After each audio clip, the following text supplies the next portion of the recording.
okay? I don't know. Okay, did you call the police yet? Yeah, I did. I'm gonna call an advocate and you can tell us both at the same time, okay? Hey, Sarah, your dad told me that you need help. So, is there anything that I need to do, or...? Just focus on getting better. With an advocate on your side, you're never alone. Today's the day! And look who I just met. Hey, Dad. You deserve a worry-free recovery. You deserve an advocate. This is The Monty Show, the truth in sports talk streaming. When you want unbiased opinions about your favorite team without the spin, all you have to do is find The Monty Show, streaming live and available 24 hours a day, 7 days a week on YouTube. And now, here's Monty. Hey, The Monty Show, live on your YouTube machine, Wednesday, October 16th, 2024. Dude, we're halfway through October. Let's go. 2 weeks until Halloween. Best Halloween candy. Nobody cares what you think. It's a Snickers bar. What am I supposed to do with that, dude? A Exactly. Snickers bar? I took your thunder. I get it. The Monty Show is presented by The Advocates, theadvocates.com, the best injury attorneys in the business. And that new commercial you just saw there for The Advocates, outstanding. I mean, that's quite literally what it's like. You're going to get on the phone with one of the best injury attorneys in the business, and they're going to take it all off your plate. They're going to fight for you. They're going to give you clear, risk-free advice because they understand when you've been in an accident, it's one of the worst days of your life. You don't need to worry about reaching into your pocket to scratch a check, not when you work with The Advocates at theadvocates.com. No, friends. At The Advocates, you don't pay unless and until The Advocates win your case. Make sure you tell them you heard about it on the Monty Show. Mike Smith, good morning to you, Mountain Mama. Some shout outs because we really appreciate you guys. Thanks for being here. As always, supporting the show. Mr. Preston. No, I have not fixed my car yet. Mr. Preston's our personal mechanic here on the Monty Show. Welcome to the nightmare. Good morning, guys. Looking forward to another great show. Me too. Yeah. Me too, my guy. The real Pete Forte. Hello. Oh, he's changed it to a Pac-12 logo. Well, what's the second part of his name there? Real Pete Forte, Pac-12 homer. There you go. It was awesome in the comment section yesterday. You guys are an SEC show. I get it. You guys are a Pac-12 homer show. We get it. You guys just love the Mountain West. I know. That's all. It's what we are. Bro, we're a Pac EC show. That's what right. It is. We're a Pac EC show 10 and stuff. DK, a member of the show for 4 months. Welcome, DK. Hello, Glenn, San Diego State Glenn, the big Lubbock. Hello, big weekend in Lubbock. The Buffalo Hunter. This is the Marty Show, the truth in sports talk streaming. That's exactly right. The Chad Carter. How's life in Ohio, my friend? Can we talk about this? Maybe this is where we start today. Yeah. Can we? You guys, What are we doing? See, and I like Ryan Day a little bit. I don't think he's a great coach. This nonsense right here is part and parcel of what's wrong at Ohio State. And it makes me crazy. And I saw this yesterday, and I want to make sure I get the credit right on it. Because you're trying to make the argument in Ohio State country that Ryan Day and Kirby Smart, but they're just the same thing. This is from the Buckeyes Network on Twitter. Oh, the first 5 seasons, and we all know what happened in season number 6. Mamani. All of these numbers are true. But who believes that Kirby Smart and Ryan Day, they're the same thing. They're the same guy. They're the same guy. Stop. They're not the same guy. Ryan Day has been in multiple situations where he's had the opportunity to win big games, and he has not done it. And the other part of this that I think so many people forget, you're not playing anybody in the Big Ten. How long has it been since a Big Ten team played a power schedule? Yeah, long time. How long? You really want to go win for win with Kirby Smart versus Ryan Day? This is so short-sighted. It's remarkable to me that you can't. The first thing that came into my mind is, well, who does Georgia play versus who Ohio State has played? Really? And I know Kirk Cignetti, who you're going to hear from, the head coach at Indiana in a few minutes, talking about how all he does is win. Indiana's been terrible for decades. And now they're undefeated, but against who? This nonsense right here it's wild to me. It's exactly that. It's nonsense. And Buckeye fans been trying to find ways to make it okay for Ryan Day and trying to find ways to make it better. And I understand that, man. That was not the way you wanted to handle things in Eugene. But I think that, we shouldn't be comparing Ryan Day to Kirby Smart when Kirby's playing in the SEC every week. Yeah, I think it's ridiculous. That's just me. But it's what we do as college football fans. It is. We try to justify. Let's see. Troy, go Buckeyes, go. You're going to the wrong places, Monty. Oh, okay. So we're following the wrong accounts now. Okay. Oh, is that what that means? Okay. I don't follow that account. Like 20 Ohio State fans sent that to me and said, "See, Marty, you're wrong." So what are the right places then, bro? Can you give us some referrals? Because I said what I said on the show yesterday, and this is how this wound up on my front door by like all of the Buckeye fans. I said, this is who Ryan Day is in big games. He's not somebody that I want pulling the strings in the last 10 seconds of a game. He's just, I've always joked that Ryan Day is akin to Lloyd Carr. Mm-hmm. He's a really good coach, but he can't get you over the finish line. And I just don't think he can. I respect what Ryan Day has done at Ohio State. You need a dog at Ohio State. You need a killer. Is Ohio State's making $279 million a year, and football is a major part of that. Yes. And Ryan Day is really good at making money and really good at being in the college football playoff conversation and not really good at winning national championships. And I think that, part of me believes, hey, like that's, I don't even have a problem with that. If I'm Ohio State, of course I want to win national championships, but I'm not just going to sit here and forget that this dude helped us make the most money in college football last year. Like, that matters, especially with the NIL stuff. So, it's tough. Like Ryan Day is certainly not a bad coach, but he's just not able to win at the highest level. Ryan Day is frustrating. He's not a bad football coach. Yeah. He just isn't an elite He's not. I will just continue to say he was the right guy at the right time to replace Urban Meyer. And everything that Urban was going through, he was that guy. Now you need the next guy. Now you need it's not unlike what's going on at Michigan. Sharon Moore is not the right head coach. Yeah. He's not the next. He's when Michigan hopefully never wins another championship. But if Michigan is to if Michigan is going to win again, you need to change the stain sheets on the bed to sleep well. And Sharon Moore is not that guy. He's not. And you're finding that out because that team is strictly average. And if Ohio State doesn't win a national championship this year, Ryan Day's got to go. It's as simple as that. And I know that sounds outlandish. Yeah. But Ryan Day's got to go. This is not a tough league. This is not a difficult league. This is not a deep league. Washington's not good. Look at the teams that came in. Oregon obviously is the best of the bunch that came in. But you look at the Big Ten. The Big Ten is not stocked with amazingness. Even Penn State. I don't know. Who are you, James Franklin, Ryan Day? Look what it took to beat You're USC, the same guy. bro. Look what it took to beat USC for Penn State. Yeah. I just thought that was an interesting graphic. Mike Smith, this has turned into an anti-Ryan Day, Mike Gundy, Marcus Freeman podcast show.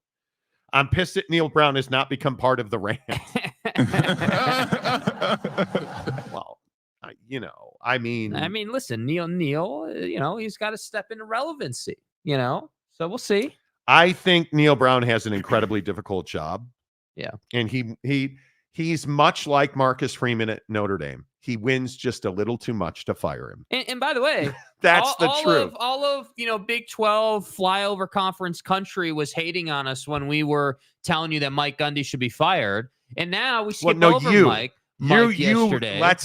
I am not the fire the coach guy. Uh-huh. Right. Mike Gundy You said he's got one more year and then he should be on the hot seat. So he should be on the hot seat right now. But I am not the guy that's like, oh, fire the head coach. That'll fix everything. yeah, well, he's getting there. Mike Gundy is the problem at Oak State. Neil Brown is not the problem. Well, he's part of the problem, but not the problem. This is Deshaun Watson in Cleveland. Deshaun Watson's not the problem in Cleveland. Dak Prescott's not the problem in Dallas. Ryan Day is the problem in Columbus. If they don't win a national championship with this roster and this coaching staff, Ryan Day's got to go. Plain and simple. If Mike Gundy does not win a Big 12 championship next year and go to the college football playoff, Mike Gundy's got to go after next season. I would tell you, if it were me and I was making a decision in Stillwater, he'd be gone after this season. Plain and simple. If I were at Michigan, I would have never kept Sharon Moore on staff. Yeah. I would never have, but then again, there's 1,000 things at Michigan I wouldn't have done. If I were at Notre Dame, I wouldn't have hired Marcus Freeman. The thing I don't understand about iconic programs, you had Nick Saban. Who did you go and get? Oh, the guy that was just in the national championship game. That move makes sense to me. Right? Kalen DeBoer, national championship caliber coach, totally get it. You went from a guy like Urban Meyer, who all he's done is win. You gave his top lieutenant, essentially in Ryan Day, the job. Ryan Day hasn't lived up to it. He hasn't beat Michigan enough. Time to move on. Yeah. Oh, you didn't move on. He made massive changes. I give him a lot of credit for that. If he doesn't win this year, do you have the stones in Columbus to move on from Ryan Day? Do you have the stones in Stillwater? Do you have the stones in Gainesville to move on? Do you have the stones in Waco? Do you have the stones in Lubbock? If Joey falls apart, because that defense is terrible. Are you going to make Joey McGuire make significant changes on his coaching staff defensively after this season? Are you willing to go to Mike Gundy and say, you need to completely overhaul your coaching staff? Are you willing to do that? Probably not. Yeah. Probably not. It takes a lot of courage. It is really scary. If you are Ohio State and you have this group of talent, what is more concerning at Ohio State? This group of talent and you don't win, or this group of talent you don't win and then you fire your coach? Well, I would tell you not winning at Ohio State's not an option because you're Ohio State. You're arguably the best football program in the country, or should be, and you're not because of the guy at the top of the totem pole. Yeah. So you either want to win or you want Dave Aranda to be your football coach. You want to win or you want Mike Gundy. You want to win or you want... The problem at Notre Dame, and I'm a diehard Notre Dame fan, but I am very capable of taking my emotion out of it.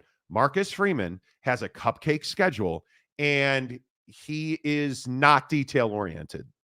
So Riley Leonard's your quarterback. Right? Hey, that's as simple as I can put it. Is Riley Leonard good enough to be the starting quarterback at Notre Dame? No. No, he's not.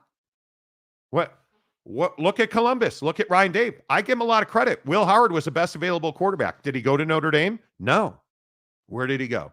He went to Ohio State. Yeah. And I don't believe he was ever going to go. And there's been this big discussion in this group of Notre Dame boosters and supporters about how Riley Leonard's always hurt. And did you not know that before he came in? And you kind of sort of offered Will Howard. Will Howard was never coming to Notre Dame. No. He wants to win national championships. Oh, so I'm going to go to Ohio State. Let's see how that works out. Let's see how it works out. I don't know. I am somebody that believes you just have to be honest. Firing your head coach is absolutely the last thing you need to do. Yeah, and I think that in a time when, and you know, we're going to get to this, but in a time when you've got, the NIL situation. You've got the scheduling alliance conversation we're about to have. Like all these factors in college football are happening. Yet here we are, worrying about whether Ryan Day can get the job done. Like that's it. Just you can't have that in your program if you want to secure your future. Look at Nick Sirianni at the Philadelphia Eagles. You can't attack Philadelphia fans. Yeah. And everybody watching this show right now, all 590, whatever, you're well aware if your team has the right guy on the coach's seat. You're well aware of it. Pick your team, any team you want to point to. Mm-hmm.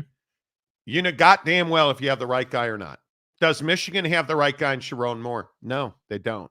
And as a result of that, and as a result of everything last year, you lack talent. Is Kirk Cignetti at Indiana the right guy? Oh, right now he's looking nice. Let me play this for you real quick because this is amazing to me. When we talk about Indiana football, Kirk Cignetti, the head coach, on a day where you had arrogant a-holes attacking radio hosts, here's Indiana football coach Kirk Cignetti losing his mind on a reporter. When it comes to that culture you were just talking about, meshing the recruits you're getting and some of the guys you kept. Where does that process start? I mean, what do you mean? I don't get the question.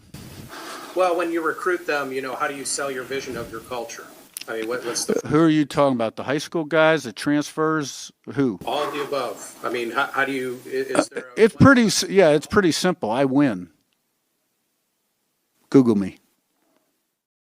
What an asshole. Like, you're just not likable. Number one, you're not answering the question.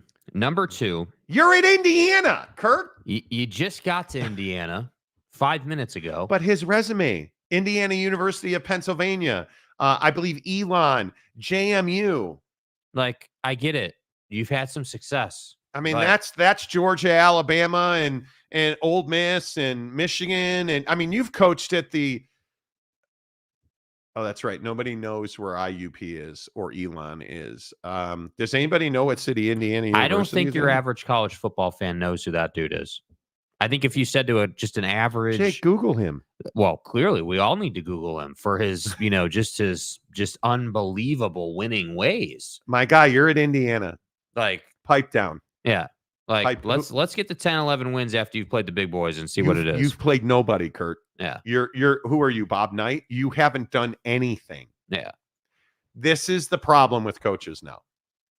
This is the problem. So I look around this country, and when we talk about guys like Dabo Swinney, this is why it's hard to fire Dabo Swinney. Yeah. This is why it's tough when you look at, do you know how hard it is to be Kirby Smart? Like, who's the best college football coach in the country right now? Kirby Smart's got to be in the conversation. Certainly. I mean, there's a group of them. I don't think there's a clear-cut number one right now. Anyway, I just thought that the Kirk Cignetti bite was interesting. Yeah. So a couple of your comments, because then we got to get to the scheduling alliance here on the Monty Show. Thomas Reed, okay, let's be fair. Indiana is decent so far. No, they aren't big dogs, but they are undefeated. But against who, man? Like, against who?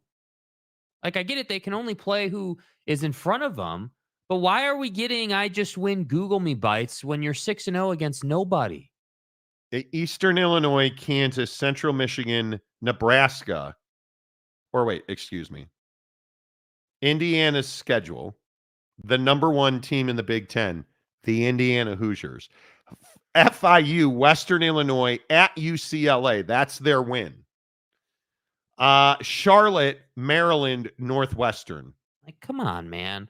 When do they play V? When do they play Michigan? But Jake, I just win. Are you going to beat Washington? Did you see us stomp Charlotte? Come on, man. Their remaining schedule, Nebraska, Washington, at Michigan State, Michigan, Ohio State, at the Shoe. You got 2 wins left this year. And at Purdue. Good no, luck. They don't. I think they're going to beat everybody but Ohio State because there's not another quality opponent on that schedule. Nebraska, we'll see. But that game's in Bloomington.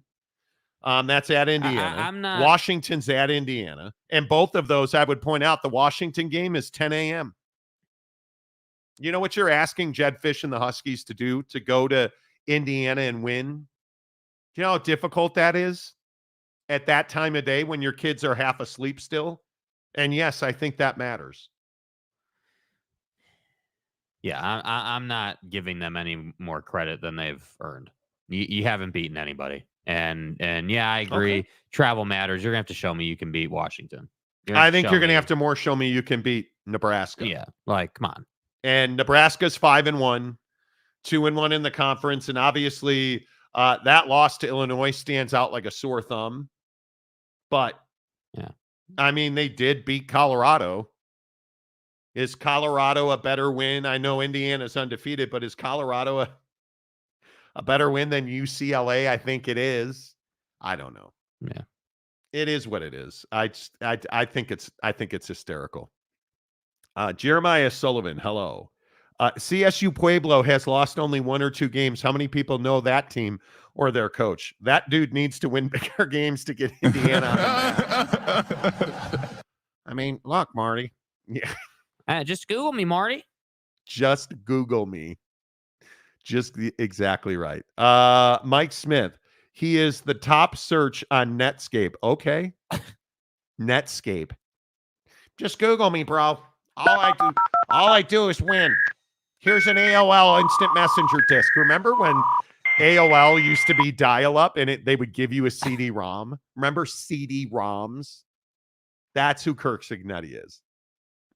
You know, I don't know. Calford, good morning. That's all us West Coasters watching the show at 5 a.m. That's right. That's right. Yeah. Let's get into this Big Ten SEC thing here on the Monty Show, because I think this is a big deal. The SEC and the Big Ten have made their move. They are close on an agreement on a scheduling alliance that would shut out the G5 and essentially shut out the Big 12 and the ACC. I am told that there are conversations happening with TV partners right now. ESPN, according to my sources in television, has pushed back a little bit on the scheduling alliance with Greg Sankey, because obviously ESPN, who is the premier partner of the SEC for TV distribution, also has that little league known as the Big 12 and the ACC.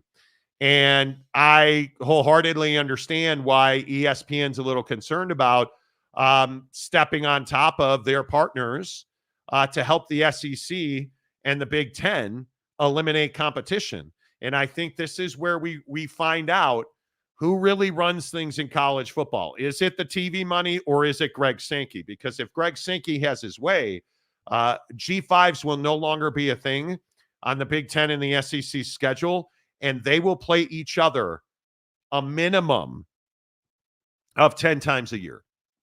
And they are allegedly leaving room for significant games, high-profile games with P4 members. But they will under no circumstances agree to have G5 opponents on their schedule, essentially starting this brick wall being built between the haves and the have-nots of college football. And I think this is actually very bad for the Big Ten and the SEC. I think this is a mistake. And the reasons I think it's a mistake is because when you insulate yourself, you have far less room for error. And while it is true that the Big Ten and the SEC control 60% of the revenue in the college football playoff and overwhelmingly control who plays what and where and when in the college football playoff, they make the final decision about how many AQs each conference gets and how those are doled out. Yeah, the Big Ten and the SEC have the majority of the say in those bigger decisions. You can't alienate the other people that you're supposedly in business with. And at some point, this isolationism, this move to cash grab and power grab as much from your P4 partners as possible, Jake, I just think the unforeseen consequences of a move like this are going to come back and get the Big Ten and the SEC. Yeah, I mean, I would agree that there's definitely risk in it, 100%. And I think that the Big Ten and the SEC are in a position where they probably feel like, you know, that risk or that exposure is worth it if they can create more big time matchups and create more big time television numbers. I mean, you know, look no further than Ohio State and Oregon at 10 million plus views. And I think that, you know, if you're the SEC and the Big Ten, you know, you've already been talking about, you know, basically rigging is the wrong word, but basically fixing the playoff to make it so that 4 teams from each conference gets in every single year, right? 4 from the Big Ten, 4 from the SEC. So when I saw this come down and finally, you know, become, you know, official and everything, I look at it and I say, hey, they're just simply saying, hey, we're going to load up the college football playoff. Then to get there, we're only going to play each other, and we're going to try and create a schedule that has as many, you know, Big Ten Saturday night games included in it, those style of matchups, so we can make as much money as possible. And I feel like they're doing this because of all this NIL stuff. It's like the Chris Del Conte, Texas situation yesterday with that email we showed you guys. Like, people are feeling the pressure of, hey, we got to make as much money as possible. We got to control as much as we can. And yes, we're going to take the risk of shutting out the G5 in an effort to ensure our future financially. And what I mean by ensure your future financially, I don't just mean, hey, let's make sure our football program is still able to strap on the pads and still able to go play the game. That's not what I mean. What I mean is, let's make sure that our profit margin is the same 10 years from now or better than it is here today, even with the added $30-40 million in cost that the NIL settlement brings. So to me, I see this as the Big Ten and the SEC, yes, to your point, taking risk, but also they're just saying, hey, we're going to do everything we can to secure our control over our future, and we're willing to take those risks to do that. Well, I think you risk alienating ESPN and ABC, which is a huge mistake. I mean, that is by far the number one streaming partner in all of professional and college sports. Obviously, right now, TV distribution, ABC and ESPN, that's the behemoth. And you look at the volume of viewership that comes through ABC and ESPN and Disney and all their platforms, it's a mistake to alienate them. And I think that's the biggest question. Will ESPN get on board with this idea of isolationism from the Big Ten and the SEC? And I don't see how they can, because you look at the ACC, Florida State and Clemson. Are you really telling me we're not going to get a Georgia, Bama, Clemson, Florida State? You look at the Miami Hurricanes. Are you really telling me if Mario Cristobal truly restores the glory at Miami football at the U, are you really telling me that we're not going to get Miami and Notre Dame? Are you really telling me we're not going to get made for TV massive games with, I don't know, anybody in the Big 12 and the ACC and anybody in the Big 10 and the SEC? Are you really telling me that USC and Notre Dame are not going to play every year? Are you really telling me that we're never going to see Notre Dame and Michigan again? Well, what I'm curious about, I agree with that. I mean, you're this term of isolationism, like, you know, these two only playing each other. Yeah, I mean, you're talking about cutting out a lot of those big games, but I think one of the pieces that maybe is not quite defined yet is okay, if we're going to play each other 10 times a year, and then we're going to have these 2 open weeks to create matchups, you know, is it still possible to from Michigan's side of it, let's say, or Notre Dame's side of it, or whoever's side of it, to have the flexibility to schedule for those 2 weeks? Because when you build a schedule and 10 of your weeks are only SEC and Big Ten games, you're telling the other side, hey, we can only fit you in here. So are you willing to play us in those 2 weeks? And I think they would be. Yeah. I think that's where you're talking about pulling a lever and having leverage over the rest of college football. Hey, you need to play us, and it's going to be in these 2 weeks. Yeah. I think there's no question that makes sense to me.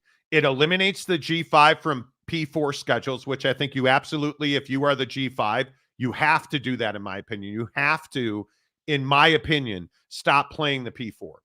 Why do you say that? Because it's good for everybody. I think if you are a G5 team, you have to get used to the fact that you're not going to have a seat at the table after 2026, in my opinion. I think you are watching these two titans of college sports in the Big Ten and the SEC. I think you are watching Tony Petitti and Greg Sankey, the commissioners of those leagues, posturing and getting ready to remake college football in 2026. You notice how many TV deals are up in 2026. Yeah. You notice what, like we've talked all about the Mountain West. The Mountain West with this new deal with TNT, and that ends in 2026. You look at the Pac-12. You look at all the realignment in the G5. So it's going to happen in 2026. Yeah, people are getting in line, no doubt about it. I believe that the Big Ten and the SEC, from what I've heard, and I've heard a lot of it from TV people, all of this is posturing to set up what is next in college football for the Big Ten and the SEC. And if that includes the Big 12 and the ACC, great. The question is, where does the Super League come into play here? And what is it that Greg Sankey wants that he has not heard from these Super League proposals? Because I don't think there's any question. I haven't found anybody who thinks that Tony Petitti and Greg Sankey are lock, stock, and barrel against any form of a Super League. Nobody is saying that. They haven't heard what they want to hear yet. Right. And my guess is they want to eliminate the G5. They want to have more control for their universities. And I think the biggest question is, what happens to the rest of college sports with that Super League? Yeah, I think that's the biggest question. That word control, I think, is the most important word in the conversation, because this whole concept of posturing right now for 2026 and then obviously into the Super League, I think is spot on. I mean, again, it's what, and I know we've played it a million times, but the reason we play it so much, this Greg Sankey clip about, hey, we're not going to water down the SEC, that piece of the conversation is the core factor in any decision for Greg Sankey, whether it's this scheduling alliance with the Big Ten, whether it's the college football playoff and getting 4 teams in guaranteed every year, or it's the Super League. We don't want to wash down SEC football with bad G5 matchups or anything else. So when we talk about why do they keep saying, well, we haven't heard what we want to hear yet, we haven't seen a proposal that excites us or that we want to jump all over yet. Well, all that is just saying, hey, we haven't seen a proposal that allows us to keep control and keep us in the driver's seat while also making us more money. And I think what we've seen over the last year that's made something like, because remember, if you wind back the clocks a year, you remember it just wasn't feasible to isolate yourself if you were the SEC and the Big Ten. Yeah. That was not that you didn't have, in my opinion, the power structure. You didn't have a new college football playoff agreement. You didn't have a new college football financial agreement in place. You didn't have your influence and your control of the college football playoff the way you do now. So now all these dominoes have kind of fallen into place, and really you've knocked them all over in the direction you wanted them to go. And now you're in a position where you can control your schedule. And Greg Sankey is a guy who has consistently talked about, we need to play 9 or 10 conference games. We need to stop playing the G5 November game. Yeah. Because he recognizes what we've always talked about on this show, that winning big games late in the season, while very dangerous, that's how you cement yourself in the college football playoff. That's how you make money. It is it is what is great about the SEC that we get Georgia, Bama twice a year and once in the conference championship game. It's what makes the SEC great. We love big games. But now, if you eliminate the G5 from your schedule, which again, I am all in favor of, and I believe it is imperative, I think it makes you more money. It gives you bigger blockbuster games early in the season. Who likes week 0? Nobody. Nobody likes week 0. But if you now have made for TV matchups in week 0, and I am getting the best, there's been a lot of talk about having all the P4 conference champions play against each other in week 0. Well, what do we get in the NFL? Typically, we get the Super Bowl champion of the prior year playing a premier matchup in week 1. That's typically what we get. And we get that because they want more eyes early in the season. I think it's different for college football, though. I think the contrast is week 0 typically has been a giveaway game where we get to play our 4th and 5th string. And that's what Greg Sankey and Tony Petitti are trying to eliminate, because not many people are excited about those games. The stadiums, bless you, sir. Excuse me. The stadiums are half empty in the second half. And it makes it very difficult to maximize money. Because, and I know everybody jokes with me, jokes that I say this, hot dog sales make you money. Why do you think everybody's selling beer in their stadiums now? Why do you think Georgia Tech is playing at the Mercedes-Benz Dome instead of on campus? Because they want to make more money. And I think these big matchups, they keep people in their seats longer. They drink more beer. They eat more hot dogs. It makes sense across the board.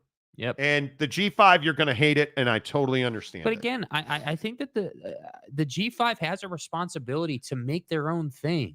Like, at what point do G5 universities and institutions stop riding the coattails of the power conferences and start making their own system? I mean, that's what has to happen, because if you have your own system, that's better for everybody at that level. That opens up money-making opportunities. Is it the same amount dollar for dollar? No, of course not. No. But you could operate at the same percentages, right? Like, you could say, hey, we're a G5 institution, and in our system, we're still trying to accomplish 20% profitability or whatever the number is, right? We're just not playing at 300 million. We're playing at 30 or 10 or whatever. Like, that's like, yes, the G5 will hate this, but at some point you have to embrace the fact that this ain't up to you. Like, it's over. You're out of this. This is not your, like, you're no longer in the sandbox. The G5 at some point has to move on. Yeah. And I'm very curious. I still believe that Oregon State, and I had a conversation with somebody on Monday night about this. I don't believe that people look at Washington State as a power program. And I don't know how you change that, because I believe that Washington State's a power program, but there is a lack of respect in the industry of television and really across the board in college football. There's a lack of respect for the athletic department at Washington State. Okay. Well, and I don't know how you fix that. Why would someone currently look at Washington State and respect them if you've been following them the last 3-4 years? And I'm not just talking on the football field. You wouldn't. I'm talking about, yes, the football field matters, of course, but it's deeper It's than the that. boardroom. It's the boardroom. business dealings. Yeah. It is nothing to do with success or failure as a, hey, watch us on TV. They have great TV audience. Hey, do we win games? They've won enough games. I think it is malfeasance in administration at Washington State. And that's changing. Obviously, with Kirk Schultz retiring, that's changing.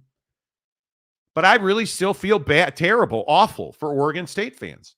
Yeah. Because I don't know that there is a path back to the power conferences for Oregon State. Well, Scott Barnes is going to have to figure that out. I don't know. And I think that, Oregon State, and again, not to be repetitive or beat a dead horse here, but this is why you need your own system. You don't, like, Oregon State could sit on top of the G5, or Oregon State could do what Gonzaga has been doing for years. You could sit on top of the G5. You could be the best G5 program. You could get the best talent in that pool and dominate that system. What's the difference? I don't know. Gonzaga can play for a national championship. Oregon State would not be able to. Unless they get into a P4. Or they, Because you're not going to compete. If you are in a G5, you will never, in my opinion, I just don't think P5 teams have access to the college football, the championship at the highest level of college football. G5 teams don't. They do not. They don't. And Boise State fan yesterday getting all salty ass in the comment section. You really think you're going to compete for a national championship? No, you're not. And I love Ashton Ginty. I told you I believe he should be the Heisman Trophy. He should be in New York for the ceremony. You're not competing for a national championship. Yeah. And I don't think you fix that. I don't think you fix that. All right, let's get into the comments section. As always, brought to you by our friends at Prize Picks. Prize Picks, America's favorite. Hello. Favorite. Marty. Faley fantasy app.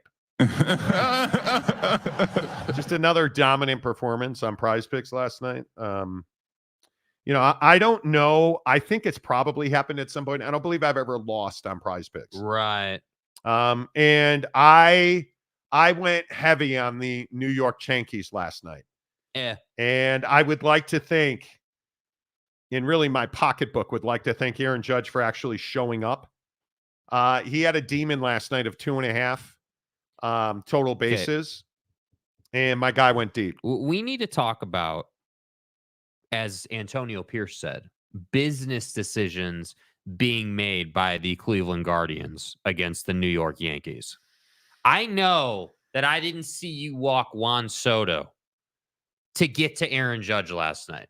I know you didn't disrespect Aaron Judge to that level. I could not believe that. And I understand, hey, Yankee Stadium, lefty, okay. But Aaron Judge is still Aaron Judge. I don't care how cold dude has been. Like, you don't do that, man. You do not, under any circumstance, do that. Like, I couldn't believe they did that. I was a little surprised by that. And it is a little scary that you're looking at the Yankees and you're like, yeah, I'll pitch to Aaron Judge. Well, hopefully that broke him out of it. I would also like to thank Jake's favorite player, Jazz Chisholm, last night. All I needed was half a base. Yep. I got one. That's all I needed, which was amazing. And now back to the degenerate portion of the program, because tonight there's WNBA action with the Dilly. And I believe, much like you believe, and we all you believe? Yes, I believe. I think we've got to go some WNBA action on the Prize Picks app tonight. Now, I have to say, after saying that, the NBA being back next week is fire. Finally. Got to get the league pass dialed up, bro. Yeah, we got to talk some Utah Jazz and that top 10 protected pick. Yeah. Because a Jazz fan had lost in a bad way on Instagram DMs last night. You're going to be so pissed when we win 50 games this year. No, you're going to be pissed when you lose that top 10 protected pick. Because if you win, and this is what Jazz fan doesn't want to wrap their heads around. I'm way off track. Download the Prize Picks app. Use the promo code Monty, MONTY, Monty. Download the Prize Picks app. You deposit $5, they'll give you 50 more. Yeah. On the Prize Picks app. It is the best daily fantasy promotion I've ever seen. Tonight we have got Mets and Dodgers. Let's go Dodgers. You taking the Great Gambler? No, I am taking screw you, Shohei. I am taking Francisco Lindor on a demon for 1.5 total bases. I am taking This one I'm in between. Mookie Betts has a 1.5 hits, runs, and RBIs, Mm-hmm. but Shohei is his hitter fantasy score is 9.5. And I just don't think you could do that with I like the Luis Severino demon for 4.5 hits allowed against the Dodgers. I think is a really nice number. Yeah, I don't know about all that. Here's my problem. Shohei can't hit the outside fastball right now. And it's going to be very interesting to see if he makes the adjustment. Download the Prize Picks app. Use the promo code Monty. You deposit $5. They'll give you 50 more at Prize Picks, the best daily fantasy app in the business. Tens of millions of us are playing Prize Picks. Get on board. Download the app, promo code Monty. Let's get into the comments section. Aaron Wilson gives a Monty Show member. See, you do this out of the blue. I'm over here trying to make money. Aaron, hope you're well, my Aaron. friend. Thank you for being here. Ryan Willie, a member for 5 months. The Super League isn't going to happen. Bro. I just disagree with you. I think TV wants it. Why Desperately. is the Super League not going to happen? This is my question for everybody every day on this show. Why? What do you see that tells you the Super League isn't going to happen? Because notice the Ross Dellingers of the world and all the national pundits, they're not saying that anymore. Right? We're not getting red ass national writers saying that the Super League's just never going to happen. And I can tell you from sources really high up in the food chain and television, ESPN and CBS have both made it very clear they want the Super League to happen. Yeah. Because what do ESPN and CBS share? Now they share the NFL. And what they want, they get. And I would also point out, as I've said 1,000 times, who's one of the leading creative forces behind the Super League? Fox Sports executives are. Yeah. What else does Fox Sports have that CBS and ESPN have? Oh, that's right, the NFL. And you're like, well, Marty, we're talking college football. Well, Jimmy, let me explain it to you. They want to build the most profitable weekend in the history of sports television. When you have the Saturday night college football championship, followed by the Sunday night Super Bowl. Facts. Huge money, huge TV audiences, and they all get a cut. Yeah. Because what is ESPN known for? And I think I hope people recognize this. ESPN is known for their supercasts, which is it's on ABC, it's on ESPN, it's on ESPN.com, it's in your mom's house, it's in your dad's house, it's everywhere. Anywhere you're getting an ESPN or an ABC product, you're getting the national championship, or you're getting the Super Bowl, or you're. And as part of that, we get different feeds, and we get a lot of creativity and different commentators, and everybody's going to that model. Yeah. Because Fox Sports, while they haven't figured it out, Fox Sports is trying to develop a significant streaming presence. Fox Sports Go has not been great. But CBS HQ is growing and developing, which is CBS Sports HQ is their streaming. They're all in the same business trying to do the same things. And what those people want, they get. And why is that? Because they're the main source of revenue for just about every Power 4 university. So maybe you're right. Maybe the Super League never happens. I don't see a way that happens. And the people I speak to on a regular basis tell me everybody wants it. And ESPN and CBS are two of the main drivers of it. Yep. And Fox has been one of the creative voices in trying to figure out what is next in college football. Because there's no doubt we're not staying, and I think most of us would agree with this, we're not staying stagnant in college football. What you're seeing now is not going to be the system in 2 years. The system's going to completely change. The question is it going to just be the Big Ten and the SEC trying to push everybody else out and expanding to 30 teams each? Because I could see that happening. I don't think that will happen. But I go back to this NIL settlement. And the other reason that the Super League has to happen, because currently there's a lot of these Power 4 universities who can't afford to compete. That's a real world issue. They cannot afford to compete in football. How many of these P4 universities would opt out if given the chance? I think it's quite a few of them right now. I bet you there are between 10 and 12 universities at the P4 level who would opt out if you gave them a chance. Yeah. And it may be more than that. But if you say to them, hey, listen, I understand we're adding $50 million to your athletic expenses, like right now. But hey, we're going to inject $9 billion into the revenue pot here at the P4 offices. How many of them say no? Not many. Not many. It's got to happen. There's too much money going out now. And fat, rich white guys don't get fat, rich, and stay rich and keep counting their money by losing money. Yeah. Rich dudes get richer. They don't get poorer. And when bad times hit, rich guys get richer. They don't get poorer.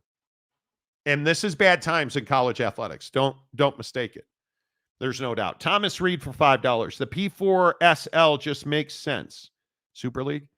The G5 need to make their own league and title. The majority of G5 schools that could afford to be in the P4 are. I don't think there's any doubt that 99% of the G5 want nothing to do with paying to play P4 college football. That's what I'm saying with it. Like, talking about schools like Oregon State, like Oregon State's outside of the P4 structure that we're talking about. Why would you try to get back into that structure? Why not work with everybody at the G5 level to create your own championship, your own system, and dominate that system? Like, if you're outside the picture now, it's over for you.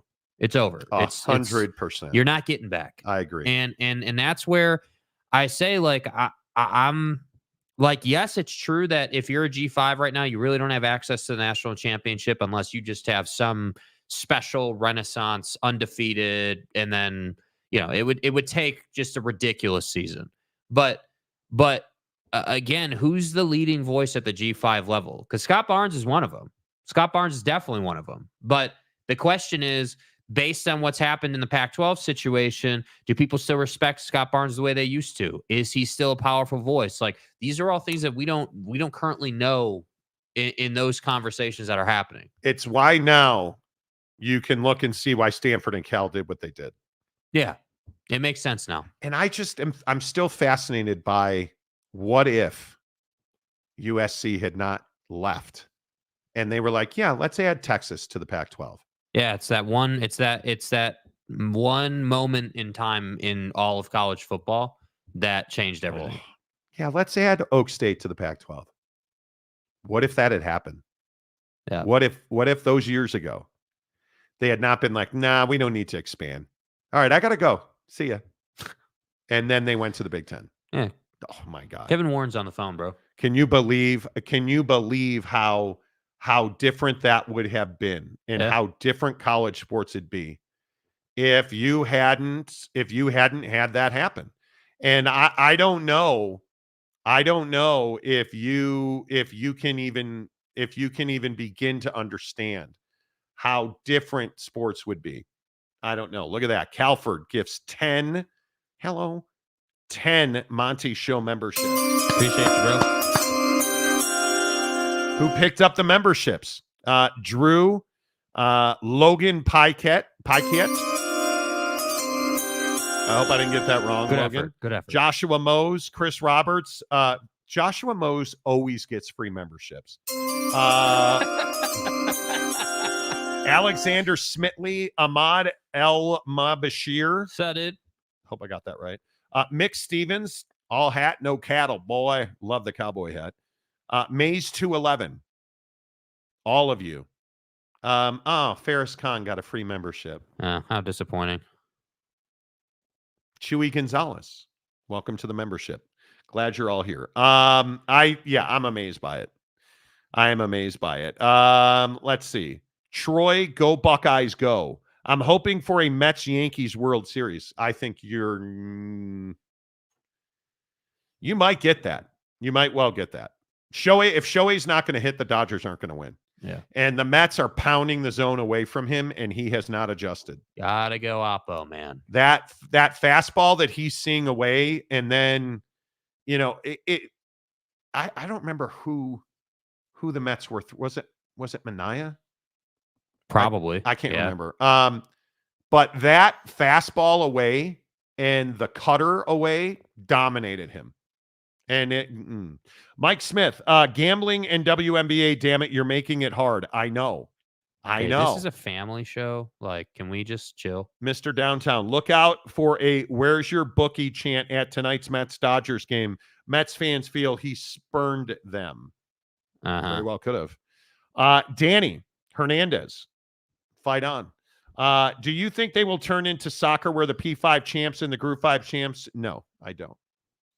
I do not. And I don't think that happens, Danny, because they're not trying to work together. They're not trying to create a cohesive system where you've got the going up and coming down flow. Well, and how many games are you going to add to a college kid's football life? Yeah. That's something else. You got to remember there are significant work industry issues, unionization. Are we employees? Are we not? Well, and obviously with the win of the NIL settlement, you don't want to give them any more leverage to take more of your money. No. Let's be real. The NIL settlement made it so that, dudes like Greg Sankey and, administrators at the individual institutions are having to say, hey, man, we understand we got to pay these kids now. We got to find that balance now. We can't just play as many as we want. Fat old Mormon and dying. College football won't be recognizable in 20 years. Totally agree. AKA it won't be fun anymore. Totally disagree. Big games are what we're all here for. It's why 10 to 20 million people are watching big games. Yeah. What was not fun about Ohio State and Oregon? What was not fun about Georgia and Bama? Yeah. What was not fun about watching Texas curb stomp Michigan? Oh, I thought you were going the Oklahoma route. I'm going to make an Oklahoma joke. That's my bad. I mean, again, is Venables the guy at Oklahoma? Probably not. So let me get this right. Probably not. Let me get this right, dude. You win the game last year. Dylan Gabriel leaves your ass for Dan Lanning. And then you got absolutely rolled by Texas this year. Come on. Mike Smith, be careful. Those emojis will get you. T. Lawrence Gregson, just do G5 model for NIT basketball tournament. Yeah. It sucks. If you are and again, it's why Boise State fans are red ass in the comment section every day. You're a G5 juggernaut. Is it not true that if you were worthy, you would be in a P4 right now? Yes, it's true. So why San Diego State never got the pro rata they deserve? Why didn't Boise State get considered during Big 12 expansion? Oh, that's right, because they weren't valued the same way that P4 schools were. Phil Venzer, live in Las Vegas. Phil, are you angry, Phil, today, or are you just chilling, Phil, in today? Let's find out. Oh, boy, can't wait till that Perdon't at Mississippi State Super League game. But see, you're assuming that those matchups are going to take place, and I'm telling you, there's going to be more big games in those type of games. You misspelled Perdon't there. It's Purdont. Perdon't. Yeah, Perdon't. Yeah, because never mind. I hate Purdue. As a Notre Dame fan, it is, and I lived in West Lafayette for several years. There's nothing. I mean, Eli Lilly's. You don't always have to be negative. Eli Lilly's nice, but. When I was a young radio buck working in West Lafayette and I was doing landscaping during the day, driving a pickup truck on the train tracks to kill weeds, Perdon't. And then Notre Dame had come to town and everybody would hate me for a week and we'd beat that wholesale ass. Yeah, West Lafayette sucks and the pizza's overrated. Perdon't, man. It's a college town. No, it's not. It's a drug town. Chewy Gonzalez, Showtime Shohei is coming. Well, Showtime Shohei is coming. We'll find out. Danny Hernandez, facts, Monty. This is one of the best seasons so far because of all the new games. Yeah. I agree. Rowdy Runner, G5 should consider moving the season to spring. No. I don't think so. Phil Venzer, there's not too many games that draw 1 million viewers. I think there's a lot of lower level games that are 300,000-400,000 viewers. And that's not good for anybody, in my opinion. Like, we talk about that. The outcome wasn't fun. Not for you guys, it wasn't. No, it wasn't. How about that? Ferris Khan. Are you going to do well here, or are you not? Can we get a quality comment out of you today, dude? Question: how long until we get a 35-year-old NFL journeyman with 1 year of eligibility left that could take a bigger paycheck? Well, he can't because he was an NFL player already. So that once you sign a professional contract, your eligibility gets killed in that sport. So it can't. But UW fan Jim, 20 years, the planet won't be recognizable. That's true. Phil, per don't getting 60 million extra they don't deserve. Don't. See what he did there? Per don't. He corrected it to spell it right. That's a really good job, right. Phil. Jeremiah Sullivan, the season is fire so far. I agree. 100%. I agree. Wait until we start previewing games tomorrow. Here's some games this weekend. Welcome to the nightmare. I think UCF. Man, is UCF disappointing this year? Am I the only one? Like, you're wasting RJ Harvey. Yep. I mean, that cat can ball. Cincy, Houston, BYU, we're really lucky because I feel no other G5 teams are making the P4 move with the way college football is headed. Well, if you are BYU. I wouldn't say they're lucky, dude. I think that's largely discounting what they did to get into that spot. BYU worked their ass off for a decade to become a program that was desirable. By the way, I just got the winter weather advisory. So, guys, tomorrow is going to be the introduction on the show of quarter zip season, and I will fully expect a quarter zip, Nike yoga pant Jordan combination tomorrow. So I hope you've enjoyed seeing, polo shirt season, but that's coming to an end now. It's over here in Utah. It just quite literally, we're going to be like 80. What's today? 77 is the high today. Tomorrow, the high is 46 and rainy. Thanks, guys. ACC Commissioner Gumby. Dude. Gumby just rolls in. He's like, dude. Stay home. Like, it's not good enough to say dude anymore. It's just That's exactly right. Welcome to the nightmare. Deserving. I agree with the word deserving. I think that it is. I think if you're BYU, the irony is not lost on you that you are the best team in the Big 12. And there's a real chance that had you not gotten in to the Big 12 when you did, you would never have been a P5 team. Yeah. Now P4. You'd be the best G5 right now if you hadn't gotten in. But would Jake Retzloff be at BYU? Would all of the talent, frankly, would Darius Lassiter be at BYU? I don't know if people would even be calling you the best G5 because you'd still been independent, which, also throws a wrench in things. Yeah, because the Pac-12 still would not have invited you. Yeah. Yeah. Which is ridiculous. What a mistake that was. Holy cow. Man, can you imagine being BYU as an independent trying to get into the Super League? Oh, my God. Nah, I'm good. Oh, my. Yeah, Eric Wasikowski. I don't know that I've ever said this. I agree with you, Eric. Rutgers hit the lotto. Yeah, they did. UW fan Jim, you guys are on drugs. Last season was way better. See what he did there? Because he's a Washington fan. Kalen DeBoer. Was Jetfish a mistake? I've seen this conversation a lot on the old X death machine.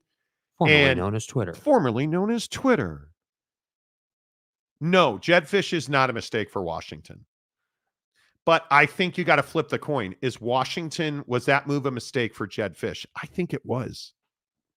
I think he would be at the top of the Big 12 today if he had stayed at Arizona. I wonder, though, for Jed, when you made that decision, how much of and all jokes aside, how much of that financial mistake and issue? Oh, huge.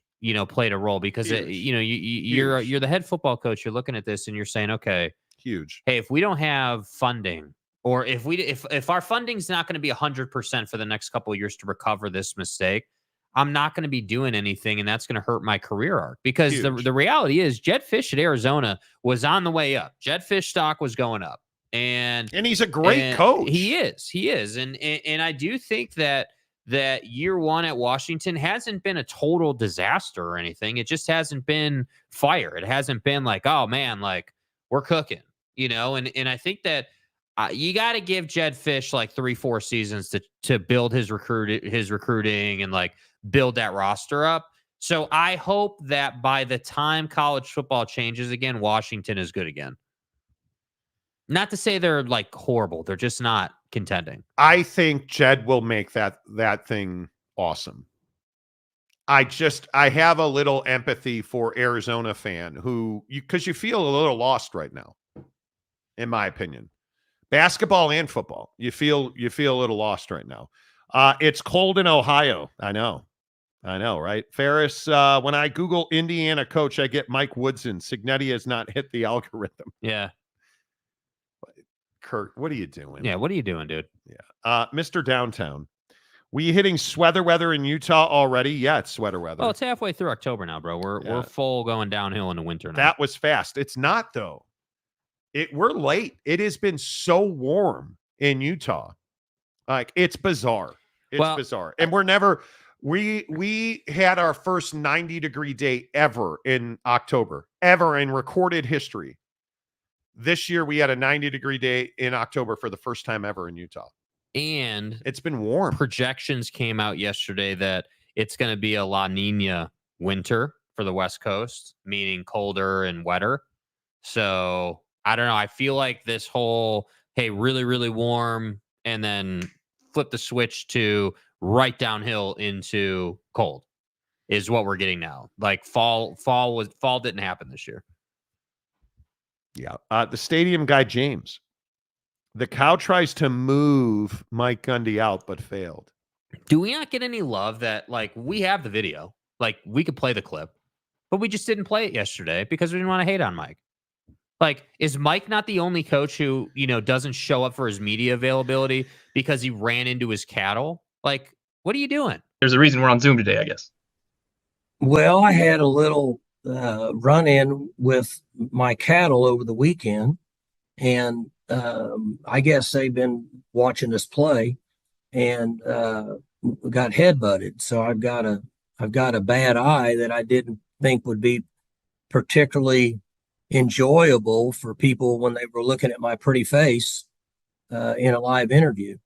But more importantly, it's full of blood and I get dizzy, and so it's not easy to be upright and be in a normal function. But other than that, I'm doing great. It's full of blood. Like, dude, this is a family show, it's dude. Full of blood. and I get dizzy. And I have full function. And I get dizzy. And that's why I've decided that Zane Flores should be the starting quarterback. Not because it's the right football move. But I got headbutted by a heifer, and my eye filled with blood, and I'm dizzy. So I'm going to get wild.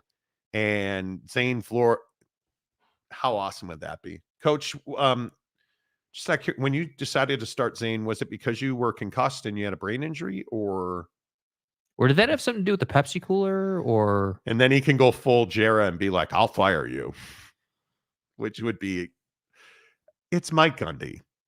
How good is Mike Gundy? Who else's head coach does this? It's a sad state of affairs when domestic abuse is caused by a livestock. Yeah, like, dude, Mike, you didn't show up to media availability because you're a cow. Mike, how come you weren't wearing pants when you got headbutted by that heifer? Like, we all want to know. Allegedly not wearing. Okay, we should move. That's awkward. Giggity, Gundy was trying to hide the hangover. Exactly. I'm gonna drink. We're 0-3 in the big. I don't know. I don't know if I don't quite know how to answer that, to be honest. I got to drive, so I'm going to have a couple of drinks because we all know that Ollie's driving to the airport after he gets in the portal. It really hit me. That you guys know that's coming, right? We coming. And it's Louis. How awesome would that? Oak State fan would lose their minds. Deion Sanders announces Ollie Gordon. And then they turn around. They turn around. Ollie goes to rehab and does community service for the DUI he got last year at Oak State. And then they hand him the ball 35 times a game. He rushes for 3,000 yards. Who are you, Ashton Jinty? Wins the Heisman Trophy and goes on to the NFL. And then when he goes in the College Football Hall of Fame, he puts on a Deion Colorado hat. Do you believe? And it's like, no, Barry Sanders, I didn't go to Oak State. I did a nickel up at Oak State. Oh, my God. Can you imagine? Good Lord. Can you imagine? UW fan Jim, the cupboard was almost empty after the draft and coaching. Okay, excuses. You can win or you can make excuses. You can't do both. Cupboards bare everywhere after you win. Yeah. I sifted through all that. Why don't you do what Michigan fan does? They lost a bunch of dudes to portal, draft, cheating, prison. Why don't you just get on a podcast and talk about how you cheated your way in the portal and that's how you built your championship team next year? Alex is going to have an orgy and he's going to throw for 150 yards and it's going to be an amazing performance. Remember that when Michigan fan came on the show and was like, oh, Alex Orgy is going to have a breakout game. He's going to be unbelievable this week. You got benched. And he's going to throw for 150 yards. For Jack Tuttle. And then they benched him for Jack Tuttle, and the two did not combine for 150 yards. And you guys are standing in front of a burning house like, what do you, everything's fine. Yay. I'm going to go to the store and get a garden hose right now. And we're putting the fire out. No big deal. Come on. It's a big deal. Come on. Mike Smith, I don't have livestock. Okay. I mean, that's fine. Jeremiah Sullivan, Sleepy Mike, just kidding. I couldn't resist. I just can't get over the fact that a D1 Power 4 level football coach didn't show up for media availability and wouldn't show his face on the Zoom call because his eye got lit up by a cow. Gee off. Gonna get a buttload of snow this year in this state. Love it. Sup, guys? Your mom. Okay. Jake was so pissed at Geoff the other day. Apparently, Geoff DMs Jake. Because Jake said that Geoff, what did you say? He was a dirty Dodger fan? I said mistakenly, as Geoff made it painfully clear. Mistakenly. That it was a fact that he was a Jazz fan. So what does he do? Gets in my DMs, screen records what I said, sends it to me, and says, I didn't appreciate that you called me a Jazz fan. I don't want to be known as a Jazz fan. I have a reputation. My kids have to go to school in this town. Keep your name out your mouth, boy. Don't you call me a Jazz fan. You can't shower that dirt off of you. I don't want to be known as a Jazz fan. When did it become slanderous to accidentally call somebody a Jazz fan? That's what I was like. Geoff is a king. That dude is amazing. Yeah. Don't you ever call me a Jazz fan, boy. Damn, dude, I get it. You didn't like what I said. He screen recorded it. I get it, dude. If you guys knew, and I don't read my DMs on Twitter. I'll admit it. And a bunch of you, I went through my DMs the other day for the first time in like 6 weeks. Why? That's not good for you. A bunch of you were like, you're an asshole. You're too good to answer me. No, dude, I just don't read my DMs on Twitter. I don't. I'm sorry if you're offended by that. The DMs we get. A Michigan fan, when I started saying Alex is going to have an orgy, just sent me a picture of a middle finger. And it's like, okay, thanks for that, bud. Like, it's so funny. People get so upset. Like, and I understand that Michigan fans hate this show. I totally get it. Well, we get it, as Dan Campbell says. Yeah, we called you out, dude. We get it. Yeah, we called you out. I get it. Yeah. But you took the time to send me a picture of a middle finger. I'm in your head, bro. I get it. Oh my God. I get that. Oak State James for $5. I sent the wrong cow. He failed. Time to send the Chick-fil-A cows after Gundy. We'll need a new head coach soon. We need Dana in Stillwater. No, you don't. Okay. No, I'm not. I like Dana, but he's not a head coach, dude. Geoff, I really just don't like basketball. Don't you call me a Jazz fan. People hear that, and then I have to explain it to my kids. My kids. Hey, 2 holes. Jake's fine. I was just touchy that morning. My bad. Geoff, you screen recorded our show and sent it to Jake. So good. So good. I love it. Jeremiah Sullivan, in their heads, rent free. So true. Ferriscon, the narrative changes very fast if Michigan beats Illinois. Stop, dude. Stop. No, it Stop, doesn't. dude. The narrative doesn't change, dude. Alex couldn't have an orgy. He's going to have a breakout game. Tuddle, Listen, he's going to have a breakout game. We're going to put an upper deck on the big house. Shut the fuck up, Donnie. And everybody's going to have an orgy with Alex. It's going to dude. be amazing. And don't try to make it better with any Diddy references, okay? Thank you. Wow. Thank you. Bro. Have you guys seen the pictures that have been coming out? No, with that, I'm not. Dude. Aren't those Jay-Z, pictures the same ones that got you in trouble, Diddy? J-Lo, No, no. We want to wonder why Ben Affleck divorced Homegirl. Come on, dude. Listen, Marty. Listen, bud. You're a homer is the first part. I'm not doing Diddy on this show. I hope you're never doing Diddy, bro. Are you done? Although I did hear he was of a certain persuasion occasionally. He was hot ass. Yeah, okay. Mike Smith, how did we lose this show today?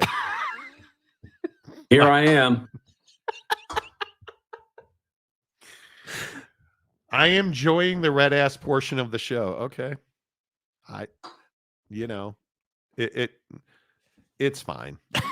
ACC Commissioner Gumby, we've officially gone off the rails. We have. Yeah, sorry, my bad. And such as in like, which is fine. Right. Speaking of off the rails, hour number 2 of the Monty Show is presented by our good friends at The Advocates, theadvocates.com, the best injury attorneys in the business. Did you guys see what Jera said yesterday on the radio in Dallas?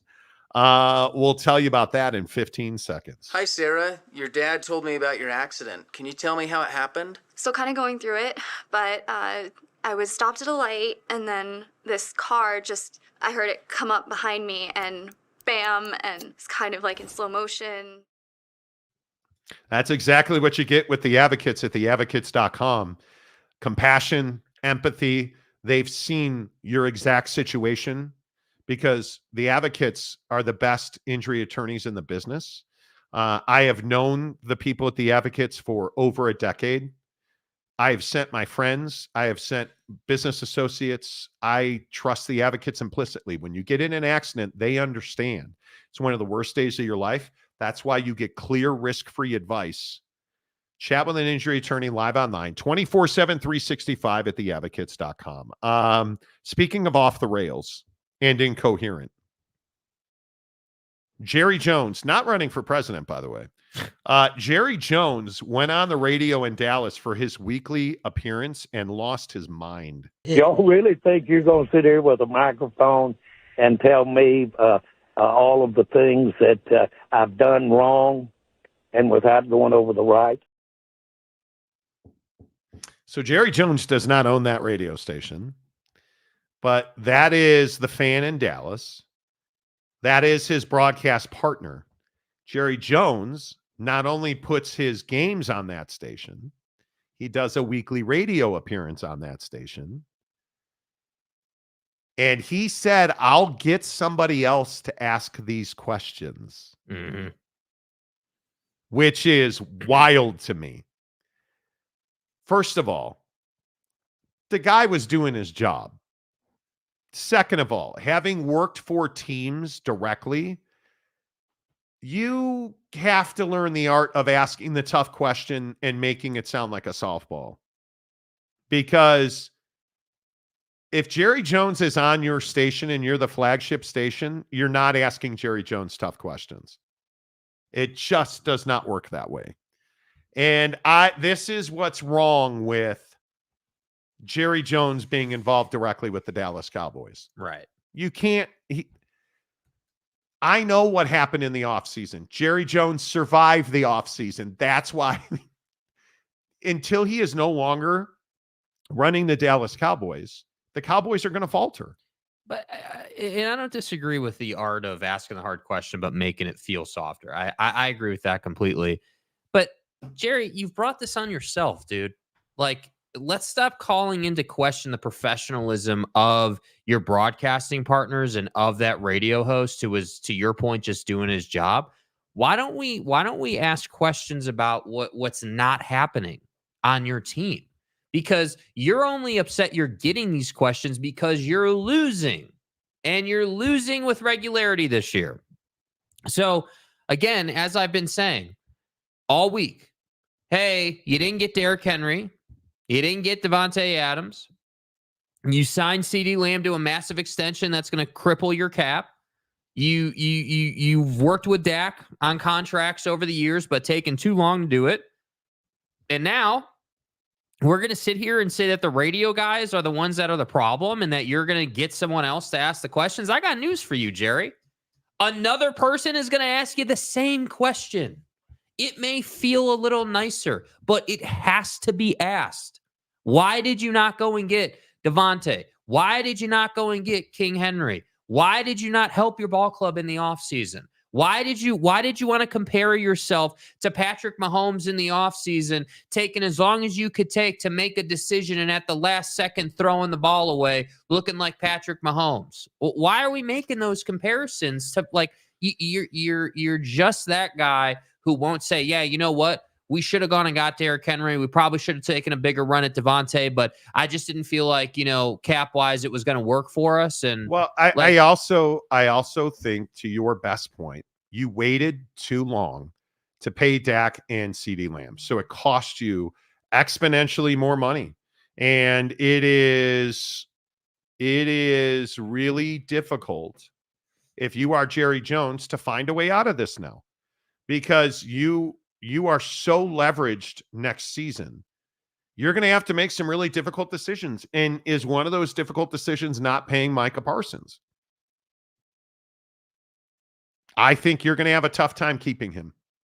And I think you can franchise tag him. You can do all this other mumbo jumbo. Knock yourself out. The decisions you've made have not been good. Jerry Jones has not been a good owner on the field. Now, the stadium, the money, all of it, he's a great businessman. He should not be running football operations. Mm-hmm. You need to go and hire somebody to do that for you. And I think when you look at Jerry Jones in the group of owners where you're like, they're terrible owners. Is he any better than a Mark Davis in Las Vegas? Yes. You think he is? I do. They're in the playoff conversation every year. I think the Raiders are, at the end of every year, just as successful as the Cowboys are on the field, which is neither one of them won the Super Bowl. But isn't that a little short-sighted? I mean, the Raiders don't make the playoffs with regularity. The Raiders are not relevant. The Raiders are not in the middle of it every single year. Yeah, but they don't hire good coaches. They don't make good contract decisions. And that's fair. I would agree they're similar in that way. Yeah. At least Jerry has drafted better. Whether that be Micah, CeeDee Lamb, Dak Prescott. Okay.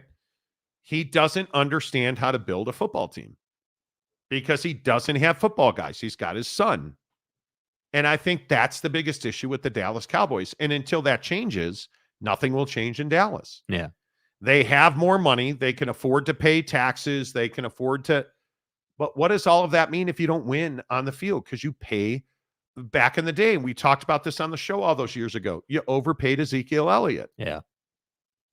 When you were paying him $15 million a year, huge mistake. And I think the decision to bring him back kind of brings you into the thought process of Jerry Jones. Not to say it's the correct thought process, but just understanding he's looking at this saying to himself, oh, well, maybe I can recreate this, or, we can, as we always say in the show, wind the clocks back and try to get that connection back. I just think that Jerry Jones is a phenomenal businessman, man. You got to understand that Jerry Jones is not the sports owner who's asking the city for money. He's not like that building is all him. Like, he built that thing. He paid for it. He's huge in the community. Jerry Jones is not a bad owner. The issue is that he doesn't win enough. So the reality of it is clips like this get created because Jerry Jones is frustrated. He just got his ass beat at home by 38. Worst loss of an era. And I Terrible. There's not any other way to explain it than to say, yeah, your roster's not good enough. And I understand you've got some names, but and I'm not saying this is exclusive to Mike McCarthy, but they're not only is your roster not good enough, you're not getting enough out of the guys you have. Like it's not like this team is playing the best football they could play and it's just not quite good enough. They're not playing good football. They're not at all. Done. Like that's it. And Jerry doesn't want to say that. I don't think Jerry wants to go out and start the coaching carousel conversation. Well, and then you go to Davante Adams and the Jets, and you look at Woody Johnson. Is Woody Johnson as successful or more successful or less successful than Jerry Jones? Well, the Jets don't have a Super Bowl, but you're playing in a nice stadium, and at least you go and get talent. Now, does that make it right? No. But what did we learn on the Pat McAfee show yesterday? Aaron Rodgers. Woody Johnson did his job. Yeah. He empowered his people to go and do their job. And I think that's the when we ask the question, hey, is like Woody Johnson more successful than Jera? I do think we, again, need to say, because I feel like people don't want to say this, the Cowboys are in the playoffs almost every year. Like, and if they don't make the playoffs, it's like they miss it by a game, typically. The Jets have been just garbage the last, 5 to 7 years. It's been nothing short of just a disaster. So I agree, though. Woody Johnson has changed the dynamic now. Now you can't say that Woody Johnson isn't spending or isn't doing everything he Would can you do. rather be a Giant fan or a Jet fan? I'd rather be a Jet fan. I'd rather be a Jets fan. Yeah. Would you rather be a Jet fan or a Nick fan? Well, right now, probably a Nick fan. I'd rather be a Nick fan. Yeah. A Yankee fan or a Met. Like, it's, I think when you look at Jerry Jones versus Woody Johnson in this case, I think now the Jets are favorite in the AFC East because Aaron Rodgers is in a better headspace today because Davante Adams is staying at his condo in New York because Davante Adams is a New York Jet. And I think you look at, are you excited to go to work today if you're a Dallas Cowboy? No. Are you excited to go to work today if you are a New York Giant? You're not excited. You're ecstatic. If you're a New York Jet, you're ecstatic. Yeah. If you're a Giant, you're not that ecstatic. If Yeah. you are, I mean, that's the difference to me. Like, I look at this situation in Buffalo. Are you excited that Amari Cooper is now a star wide receiver, Amari Cooper? And we've talked an awful lot about this. Stats, dude. I need to know how many drops this dude has this season, bro. He's not a star wide receiver. Am I the only one who thinks it's very telling that they traded him first in Cleveland? Because they're going to have a fire sale. I think it's really telling that Amari Cooper's the first guy out the door. And I think Amari Cooper and Deshaun Watson didn't like each other. Mm-hmm. That's what I would infer from that. And I think there's going to be more moves. But are we at least like the Haslams or Jerry Jones?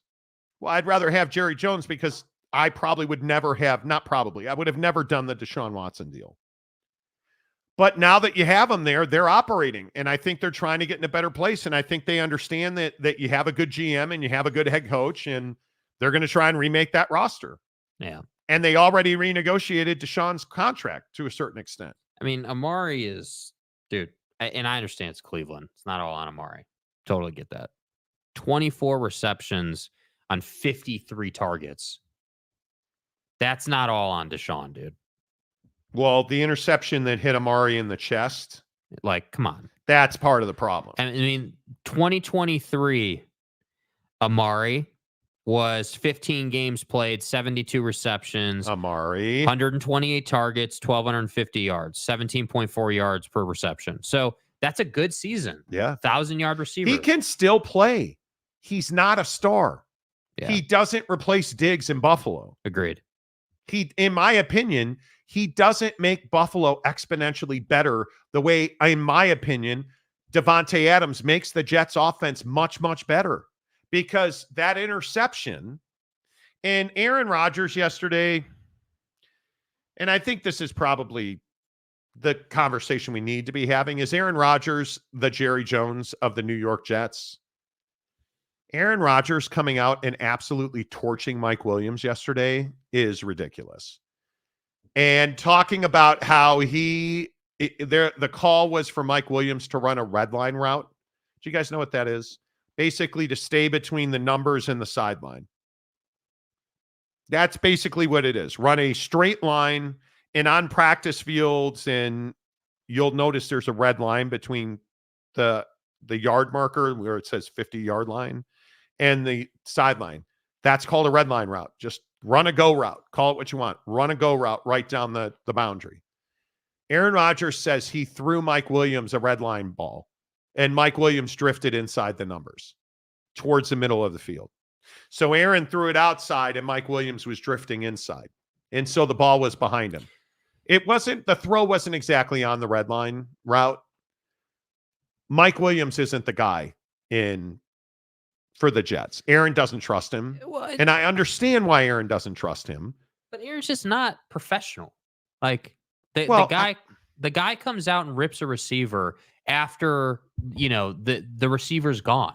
And it really bothers me that we want to sit here and try to justify this behavior out of Aaron Rodgers. Like, at some point, I don't even care if it's true. You shouldn't be talking about why that completion didn't happen. What you should have just said was, hey, there was a little miscommunication on that play, and that's what led to the incompletion. Well, I wouldn't say Mike Williams is gone.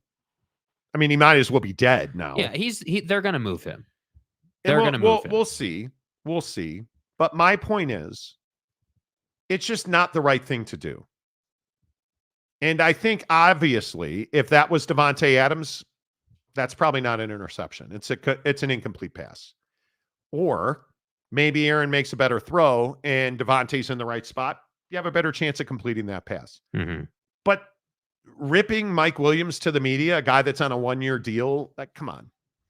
I don't love that. So as you guys hit the like button here on the Monty Show talking NFL this morning, I mean, obviously the Jets, I think the Jets are now the favorites to win that division. And the Jets, when you look at their schedule and you look at where they are now, the Jets are 2-4. And people are like, oh, Marty, you're crazy. They're done. They're not done. They're not done because they're 10th in the AFC. They're not 13, 14, 15, 16. They're not Jacksonville. Jacksonville's done. Well, it's one game. It's a huge one game. And I think the other reason that they're not done is because Buffalo's got 2 losses. And then you start looking at the Jets' schedule. They're at the Steelers, and we're going to talk about Pittsburgh in a minute. They're at the Steelers, at the Patriots, home for the Texans, at the Cardinals, Colts, Seahawks. That's not a difficult stretch. I think the defense is going to get better every week. And I think now this offense has no more excuses because Breece is healthy. I just think that Aaron Rodgers has no more excuses. Has it been Aaron Rodgers' fault? I don't think it's been all Aaron Rodgers' fault. I don't think he's helped, though. I don't think that Aaron Rodgers puts all the effort he can into developing relationships with his teammates. I don't think he looks at the situation honestly before the season and says, yeah, you know what? Like we may or may not later this year trade for Davante, but until that happens, until yesterday happens, I got to be the best I can with these guys. Yeah, I think that Aaron Rodgers realizes his team's on a 3-game losing streak, and he is now playing very good football again. Because there's no mistaking the fact that Aaron Rodgers can still throw the football. And I think Davante Adams makes him a better quarterback. I think there is a measure of lethality in that offense now. They're very dangerous. I think they can score on any snap. They're able to run the ball. The offensive line's got to be better. I would agree with that. But now he's got multiple really good wide receivers. You believe they're going to win the division? Is that correct? Yeah, I think they're better than Buffalo. I think they're better than Buffalo. If you look at Garrett Wilson, Allen Lazard, and Davante Adams, those are three real problems. And as I said yesterday, you got to get Sauce Gardner going in that secondary. You need him to make if Sauce Gardner has a pick six in the next 2 games, that team's going to go on a run. Because I just feel like that defense is lacking a bit of belief. That's what I feel like. Mm-hmm. And as good as that defense is, and as good as guys like Quinnen Williams, Chuck Clark, pick your guy. Sauce Gardner, Javon Kinlaw, like they've got talent on that defense, and they're just not making plays at the right times. And I love every Jet fan that was here yesterday saying, well, if they'd have made a field goal, they didn't lose because they missed field goals. They lost. That interception's the perfect example of why they lost. And it's not that it was an interception. There was no belief in the play. And I think that's the difference. Yeah, I think that's the difference. I don't disagree. They can still go out and win the division, and Buffalo is vulnerable. I don't think there's any way to get away from that dynamic. Buffalo is not this team that's just going to dominate this division the rest of the year. Now, who's to say whether, who will win that division? Obviously, it's game to game, who knows? But I guess I just don't have as much belief in Aaron Rodgers as everyone else does. I understand he's playing better. I understand that this is going to inject energy into the team, and it's the right move. I agree with the move to add Davante Adams, 100%. But we need to see this team come together more than they have. We can't. I feel like what's happened the last 36 hours with the Jets is people suddenly just forgot they just recently fired their head coach, and they're under new leadership. Like, people just forgot about that. People just don't want to talk about the fact that, hey, yeah, you fired Bob, and now you've got Ulrich, your defensive coordinator, being the head coach. And you can't go 1 of 4 in the red zone. And now I agree with the sentiment that the excuses have been taken away for Aaron Rodgers. He's playing really good football. And you brought in a guy that I think is still dynamic. We're going to find out pretty quick here. Yeah. But you bring in a guy in Davante Adams who I think can still play. Well, and he's rested too, by the way. And I think there's an enormous amount of expectations on Aaron Rodgers' shoulders this morning. And he's got to come through and play. You can't go 1 of 4 in the red zone and then blame the kicker for losing. Yeah. And if you're a Jet fan this morning, and I read you in the comments yesterday, if you're a Jet fan this morning that wants to blame the kicker for losing that game, I think your head's in the sand. I guess for me, I largely agree with you on the situation overall. I want to hear Aaron Rodgers take more accountability for why the team's not winning. I just want him to be, I want him to do what quarterbacks are supposed to do, which is, hey, yeah, you know what? We missed a couple of those field goals, but that's not why we lost. We lost because we just didn't execute on offense as well as we could. And a lot of that's on me, and we'll get that worked out. Just be that guy. That's all I'm asking you to do. Stop talking about Mike Williams. Stop talking about Zerline. Stop talking about all this other stuff. I get it. It's harsh to say he's not professional, but you're not being a professional. He's not a good team guy. Yeah, he's not a good team guy. You're not helping the Jets move forward. But that throw to Allen Lazard where he caught the ball, where the ball went next to the guy's hip, that's an elite throw. Yeah. He can still play the game. And that's why people put up with his nonsense and press availability. I think that's exactly right. And Breece Hall averaging 6.3 yards a carry. And I think the ability now to score on every snap, I think that's huge. So. I'm just going to, the last thing I'll say is I'm going to take this team week by week. I'm a big believer, whether it's the NFL, the NBA, or any other sport. You can go out and sign or trade for the talent, and you can add that talent to the field of play. And they have this history. They've got the chemistry. Theoretically, it should work perfectly. You should just be able to plug him in, and this should work. But I'm telling you, that doesn't excuse the fact that it's a different uniform in a different building in a different in a different environment. They still have to go out and prove that the Aaron Rodgers to Devontae connection can be as lethal as it once was. Do you agree they should have beat the Bills? Yes. Okay. I do agree with that. I do agree they should have beat the Bills. Yeah. But the part that I get stuck on is how they went about talking about the loss. But he's never, and again, I'll just say what everybody's he's never going to be a leader. He's never going to be humble. He's never going to say the right thing. So then he's always going to be in a hole in the ground taking a poop because ayahuasca. That's just who Aaron Rodgers is. So then if that's the case, if we know him to be that person, why does adding Devontae Adams make it just turn it into this thing where now they can go out and chase the division? Because he's confident now. His narcissistic personality has nothing to do with why Mike Williams couldn't be in the right spot and his throw was a little janky as well. See, I disagree with that. I think Aaron Rodgers' narcissistic attitude is precisely why he doesn't trust Mike Williams. Well, because Mike Williams fell down on the throw. Mike Williams dropped I understand. Listen, Aaron Rodgers likes to play with Alan Lazard, and he likes to play with his guys. Then he and damn I don't well better fault go him out and for work that out then. I agree with you. He has to perform now. Yeah. But he's never going to be a humble dude. That's not who bro is. Fat old Mormon and dying. Rodgers is the epitome of, quote, I'll throw guys under the bus. He is. Yep. Mike C. Rodriguez. Hello, Mike. Jets still will miss the playoffs. Yeah, I'm probably on an island with they're going to win the division. To do. Yeah, I don't disagree. I agree with you. Just for the record, I want to make sure we're on the same page. I agree. They've got the talent. They've got everything they need to go out and make that run. And there's no reason for anybody under the sun here to believe that Buffalo is just going to go out and be a 13-win team, 12-win team. No reason to believe that. They haven't shown you the ability to do that, even with the addition of star wide receiver Amari Cooper, who's not a star anymore. Like, you know.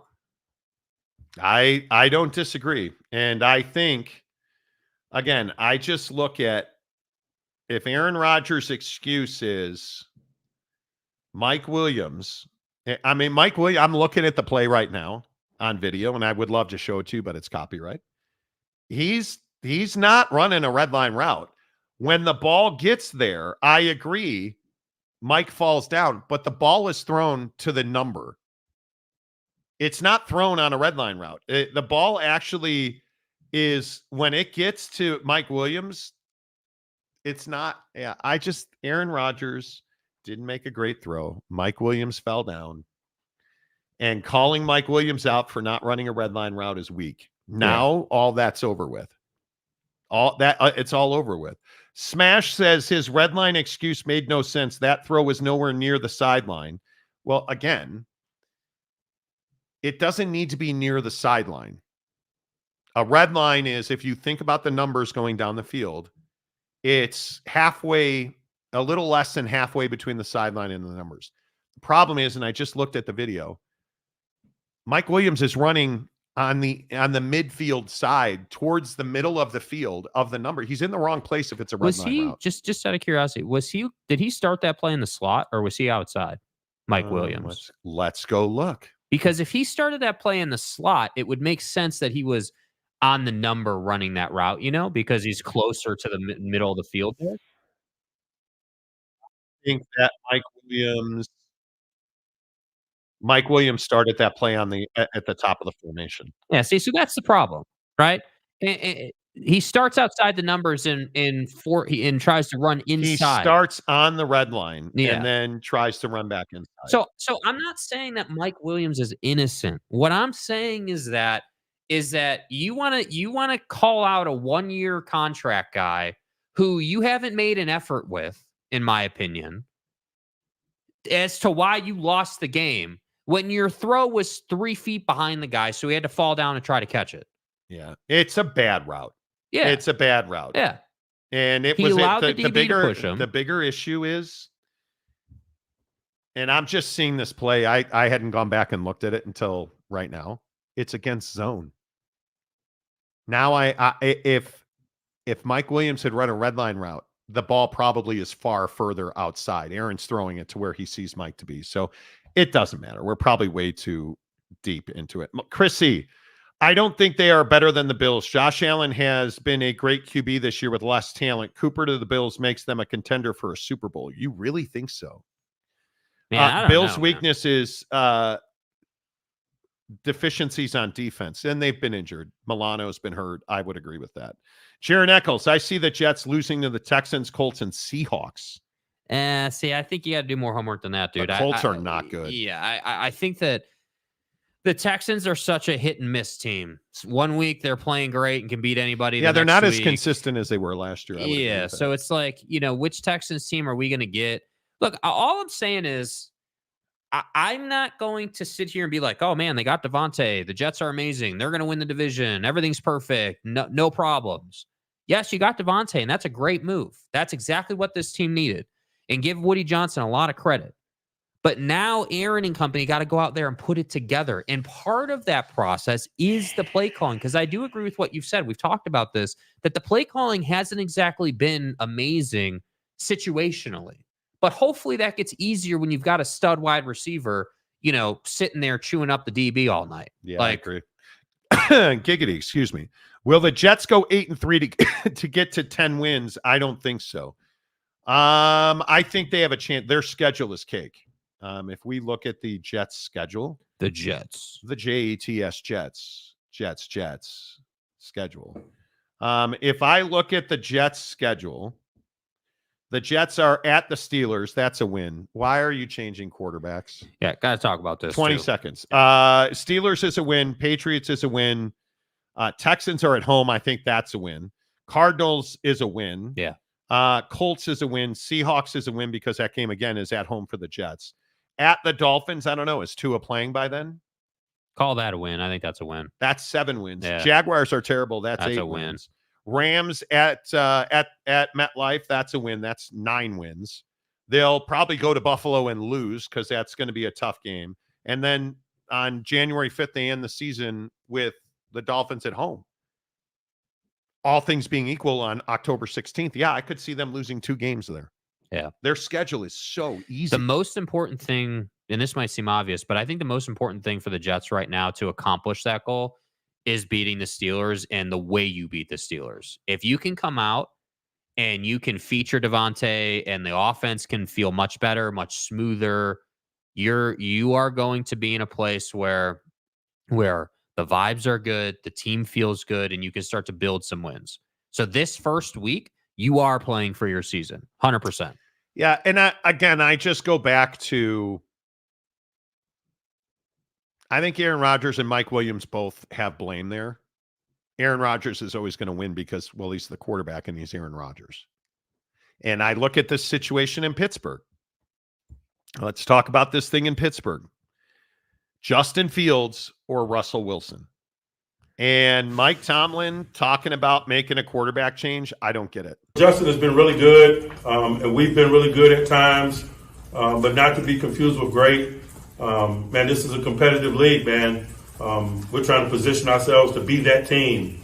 And we got a player with talent who hadn't had an opportunity to play, so we're going to potentially explore those things. Sometimes it doesn't necessarily have anything to do with what Justin has done or has not done. Justin has been an asset to us, man. Last week, for example, man, his ability to utilize his legs by design and by ad-lib was a significant component of that game. He rushed for 50-plus yards and 2 touchdowns in game. And so we're appreciative of that. We're appreciative of how he's taking care of the ball. But we're just looking at all the people at our disposal the same way that we do at any position. Okay, so if Justin Fields is amazing, why are you making a quarterback change? You're 4-2, and your losses are to the Cowboys and the Colts. I agree. Justin Fields has been good, not great. But do we really think that Russell Wilson slides in there and all of a sudden they're a significantly better team that is going to win one of the most difficult divisions in football? That, I think, is the question. And I agree the Pittsburgh defense deserves a better offense. Russell Wilson doesn't deliver that, in my opinion. Yeah, I just don't understand why, why are you going away from what's working for you? I understand Justin Fields is a young guy, but Russell Wilson is old now. Like, I don't think people appreciate how old he is and where he's at in his career. This is somebody who's having to fight for playing reps after injury. He's not in the same place that some of the other veterans in the league are in, who are, 100%, if you're healthy, you're playing. He's not in that spot anymore. And the Broncos situation for Russell Wilson changed everything for him. And so now with the Steelers, I don't know if Mike Tomlin's just looking at this and saying, well, this is a guy who's played in Super Bowls and played in big games and done some things. He's probably better for our football team right now. But the ability to run as a quarterback in the Steelers offense has to be there. And Russ is not that guy anymore. He's not that guy.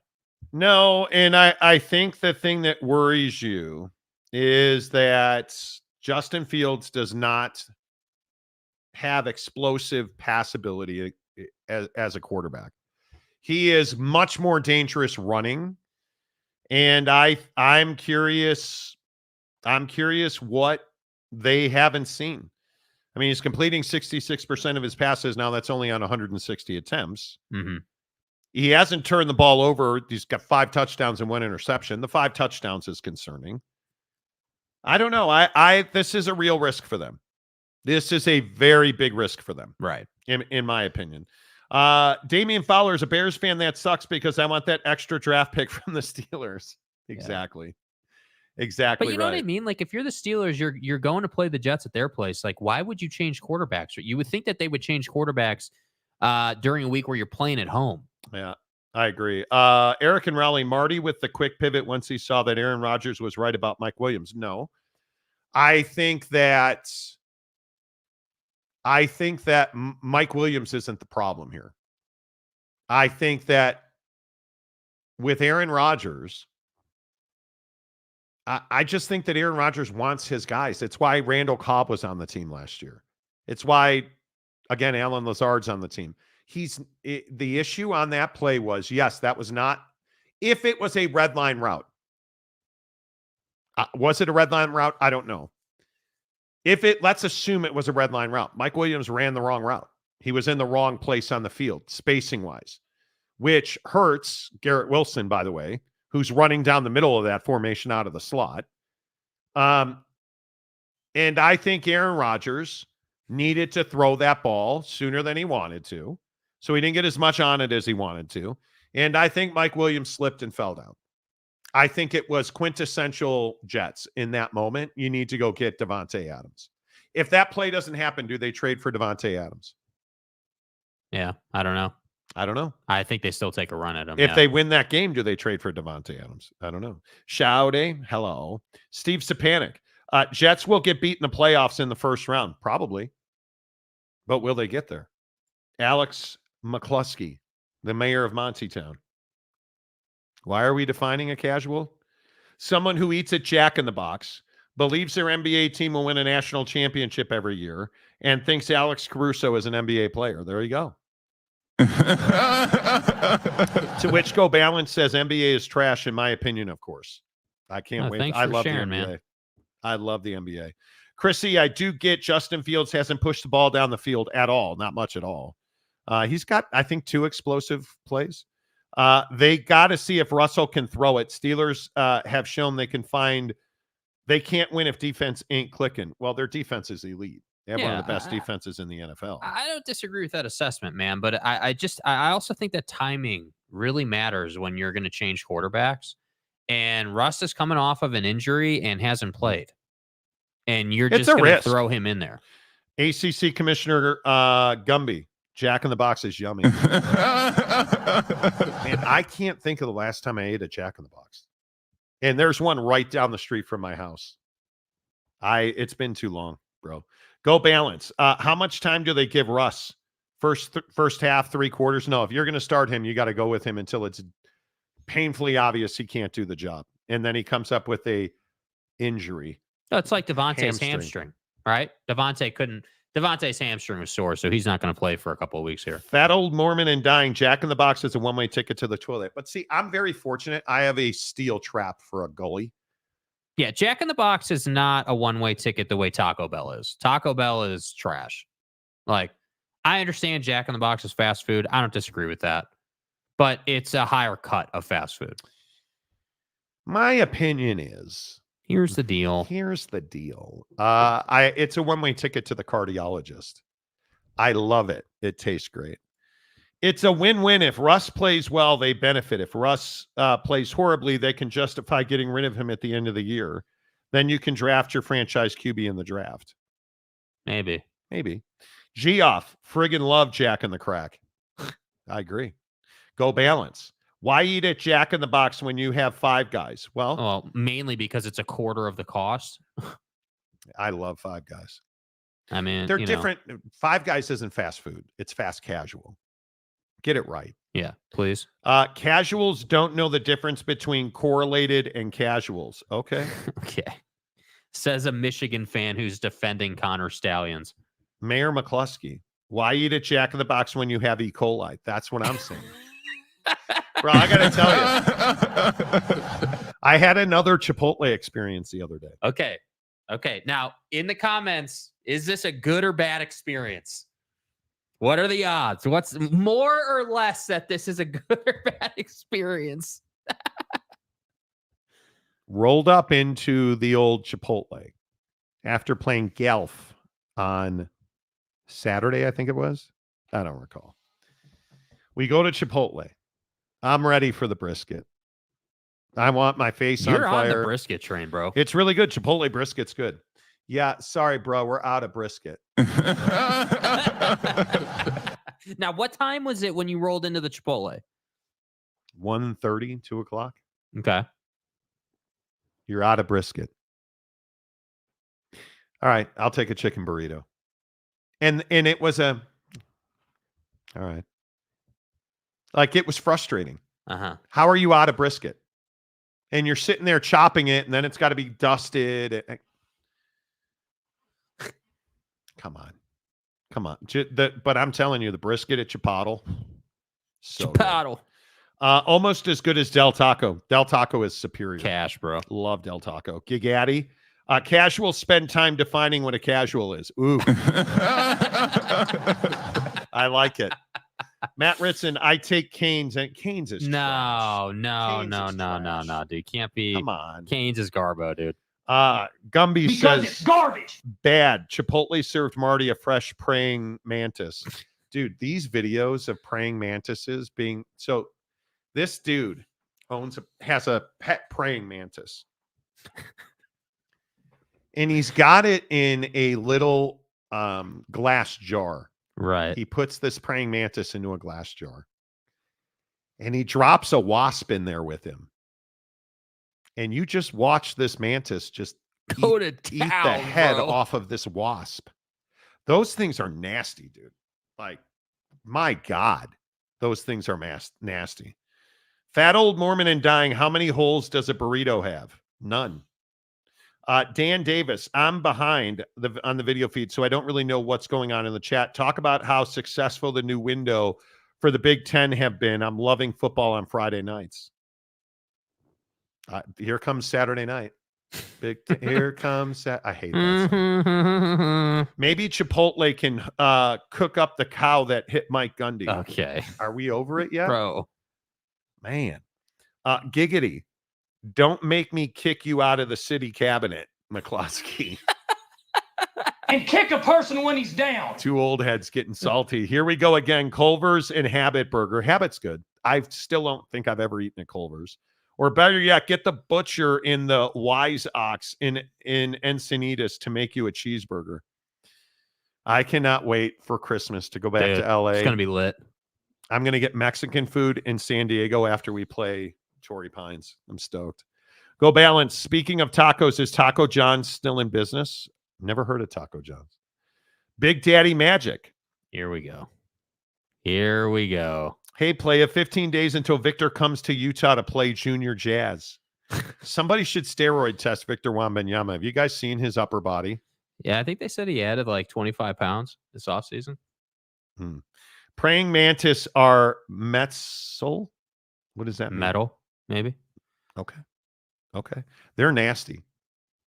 They're nasty. There was a video. I've seen a video of a praying mantis eating the eye out of a crocodile. Like it's amazing what they can do. That's what they do. Dan Davis, SmackDown moving OFD, the Friday night window, is awesome for college football fans. What is SmackDown? Wrestling.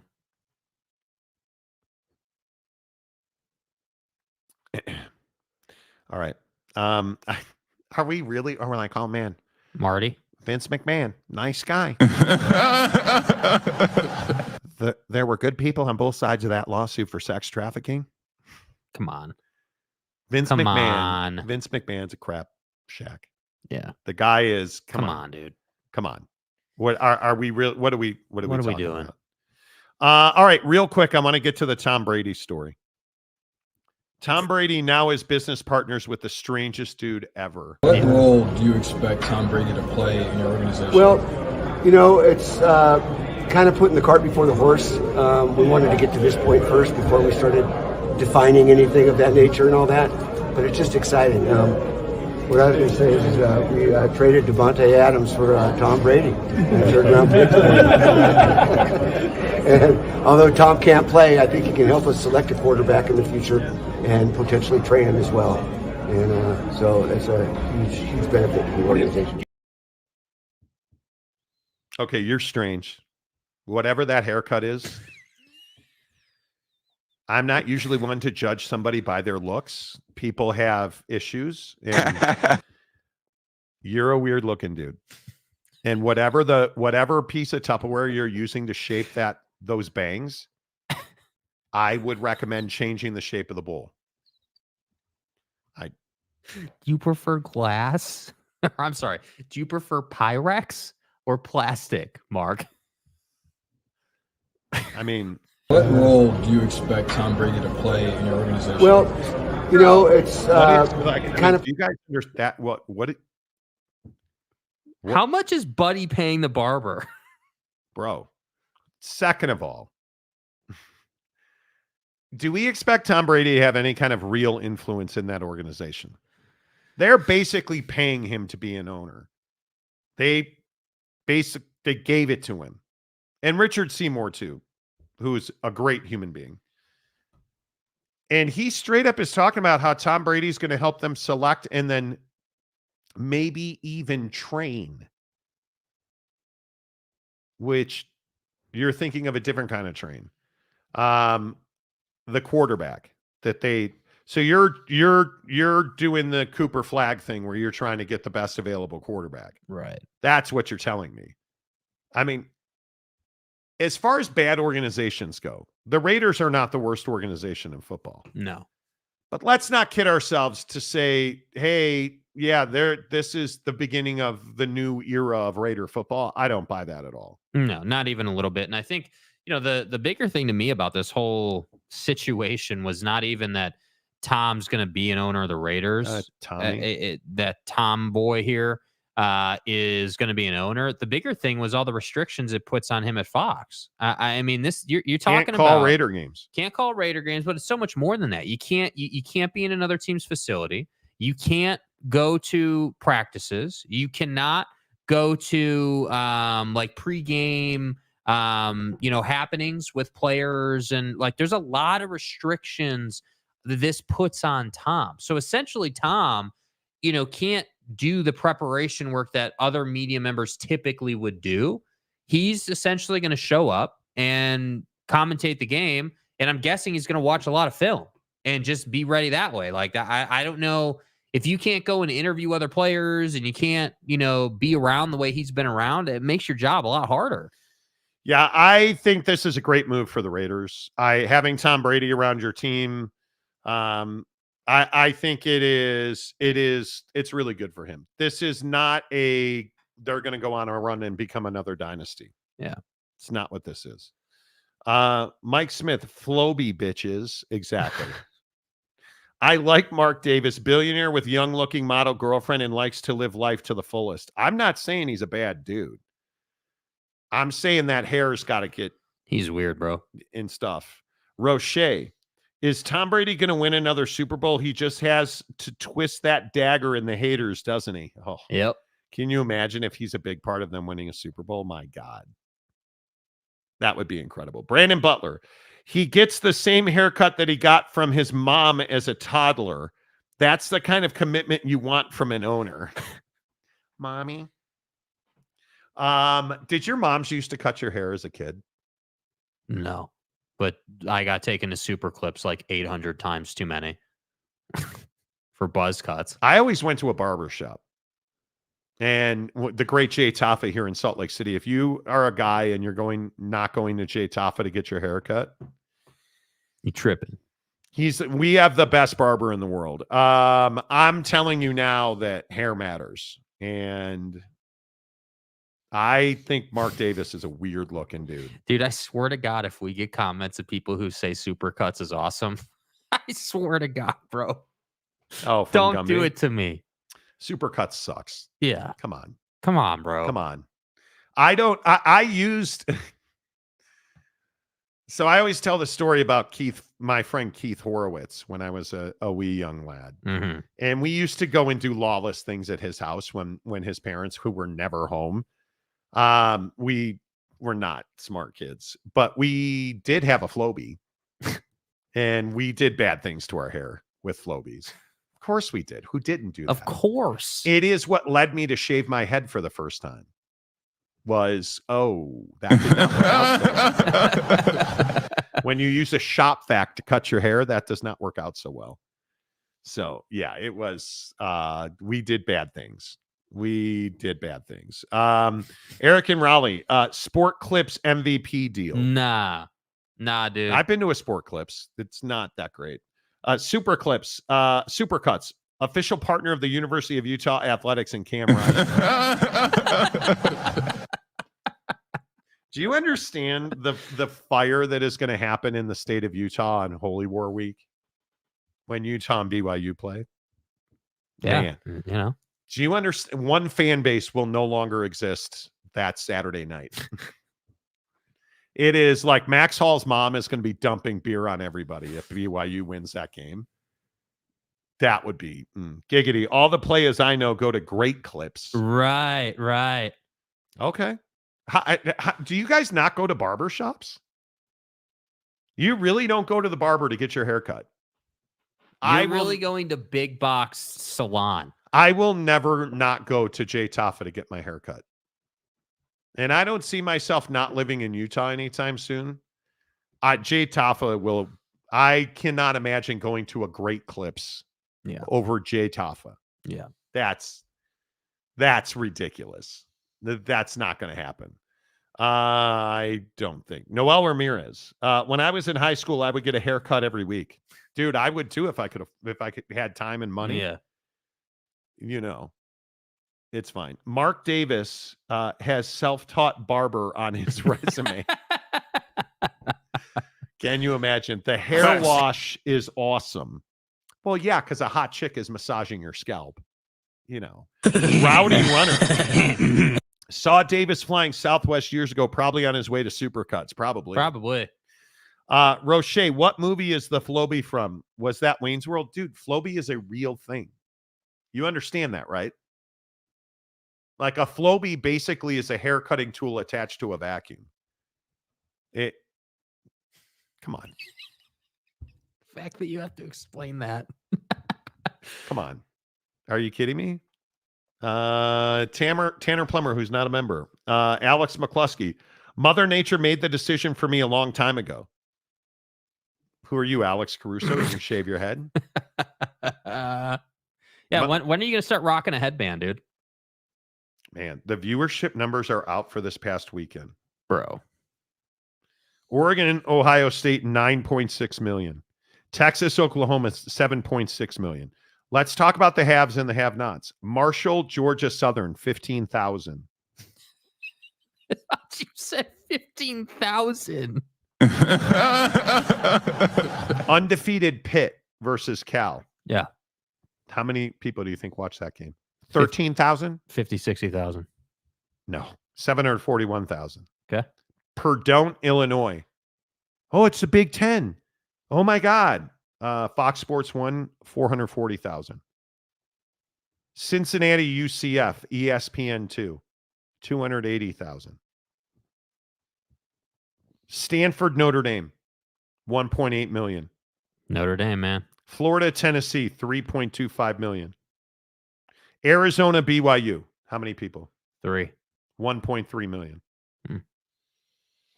Penn State USC. Oh, that's got to be 7-8 million. 4.28 million. That's it? You are never even close on any of Damn. these.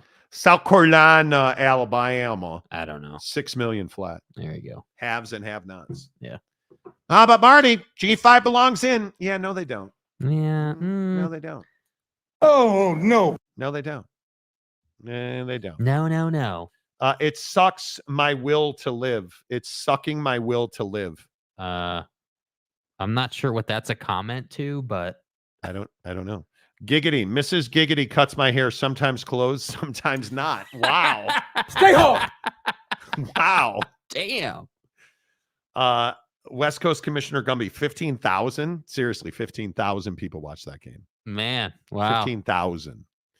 Big Daddy Magic. Hey, player, Victor has a barber. His name is Raul. Victor has the best hair in all of sports, by the way. Dude. What happened to Josh Allen's haircut? Victor's the way. You know. Come on.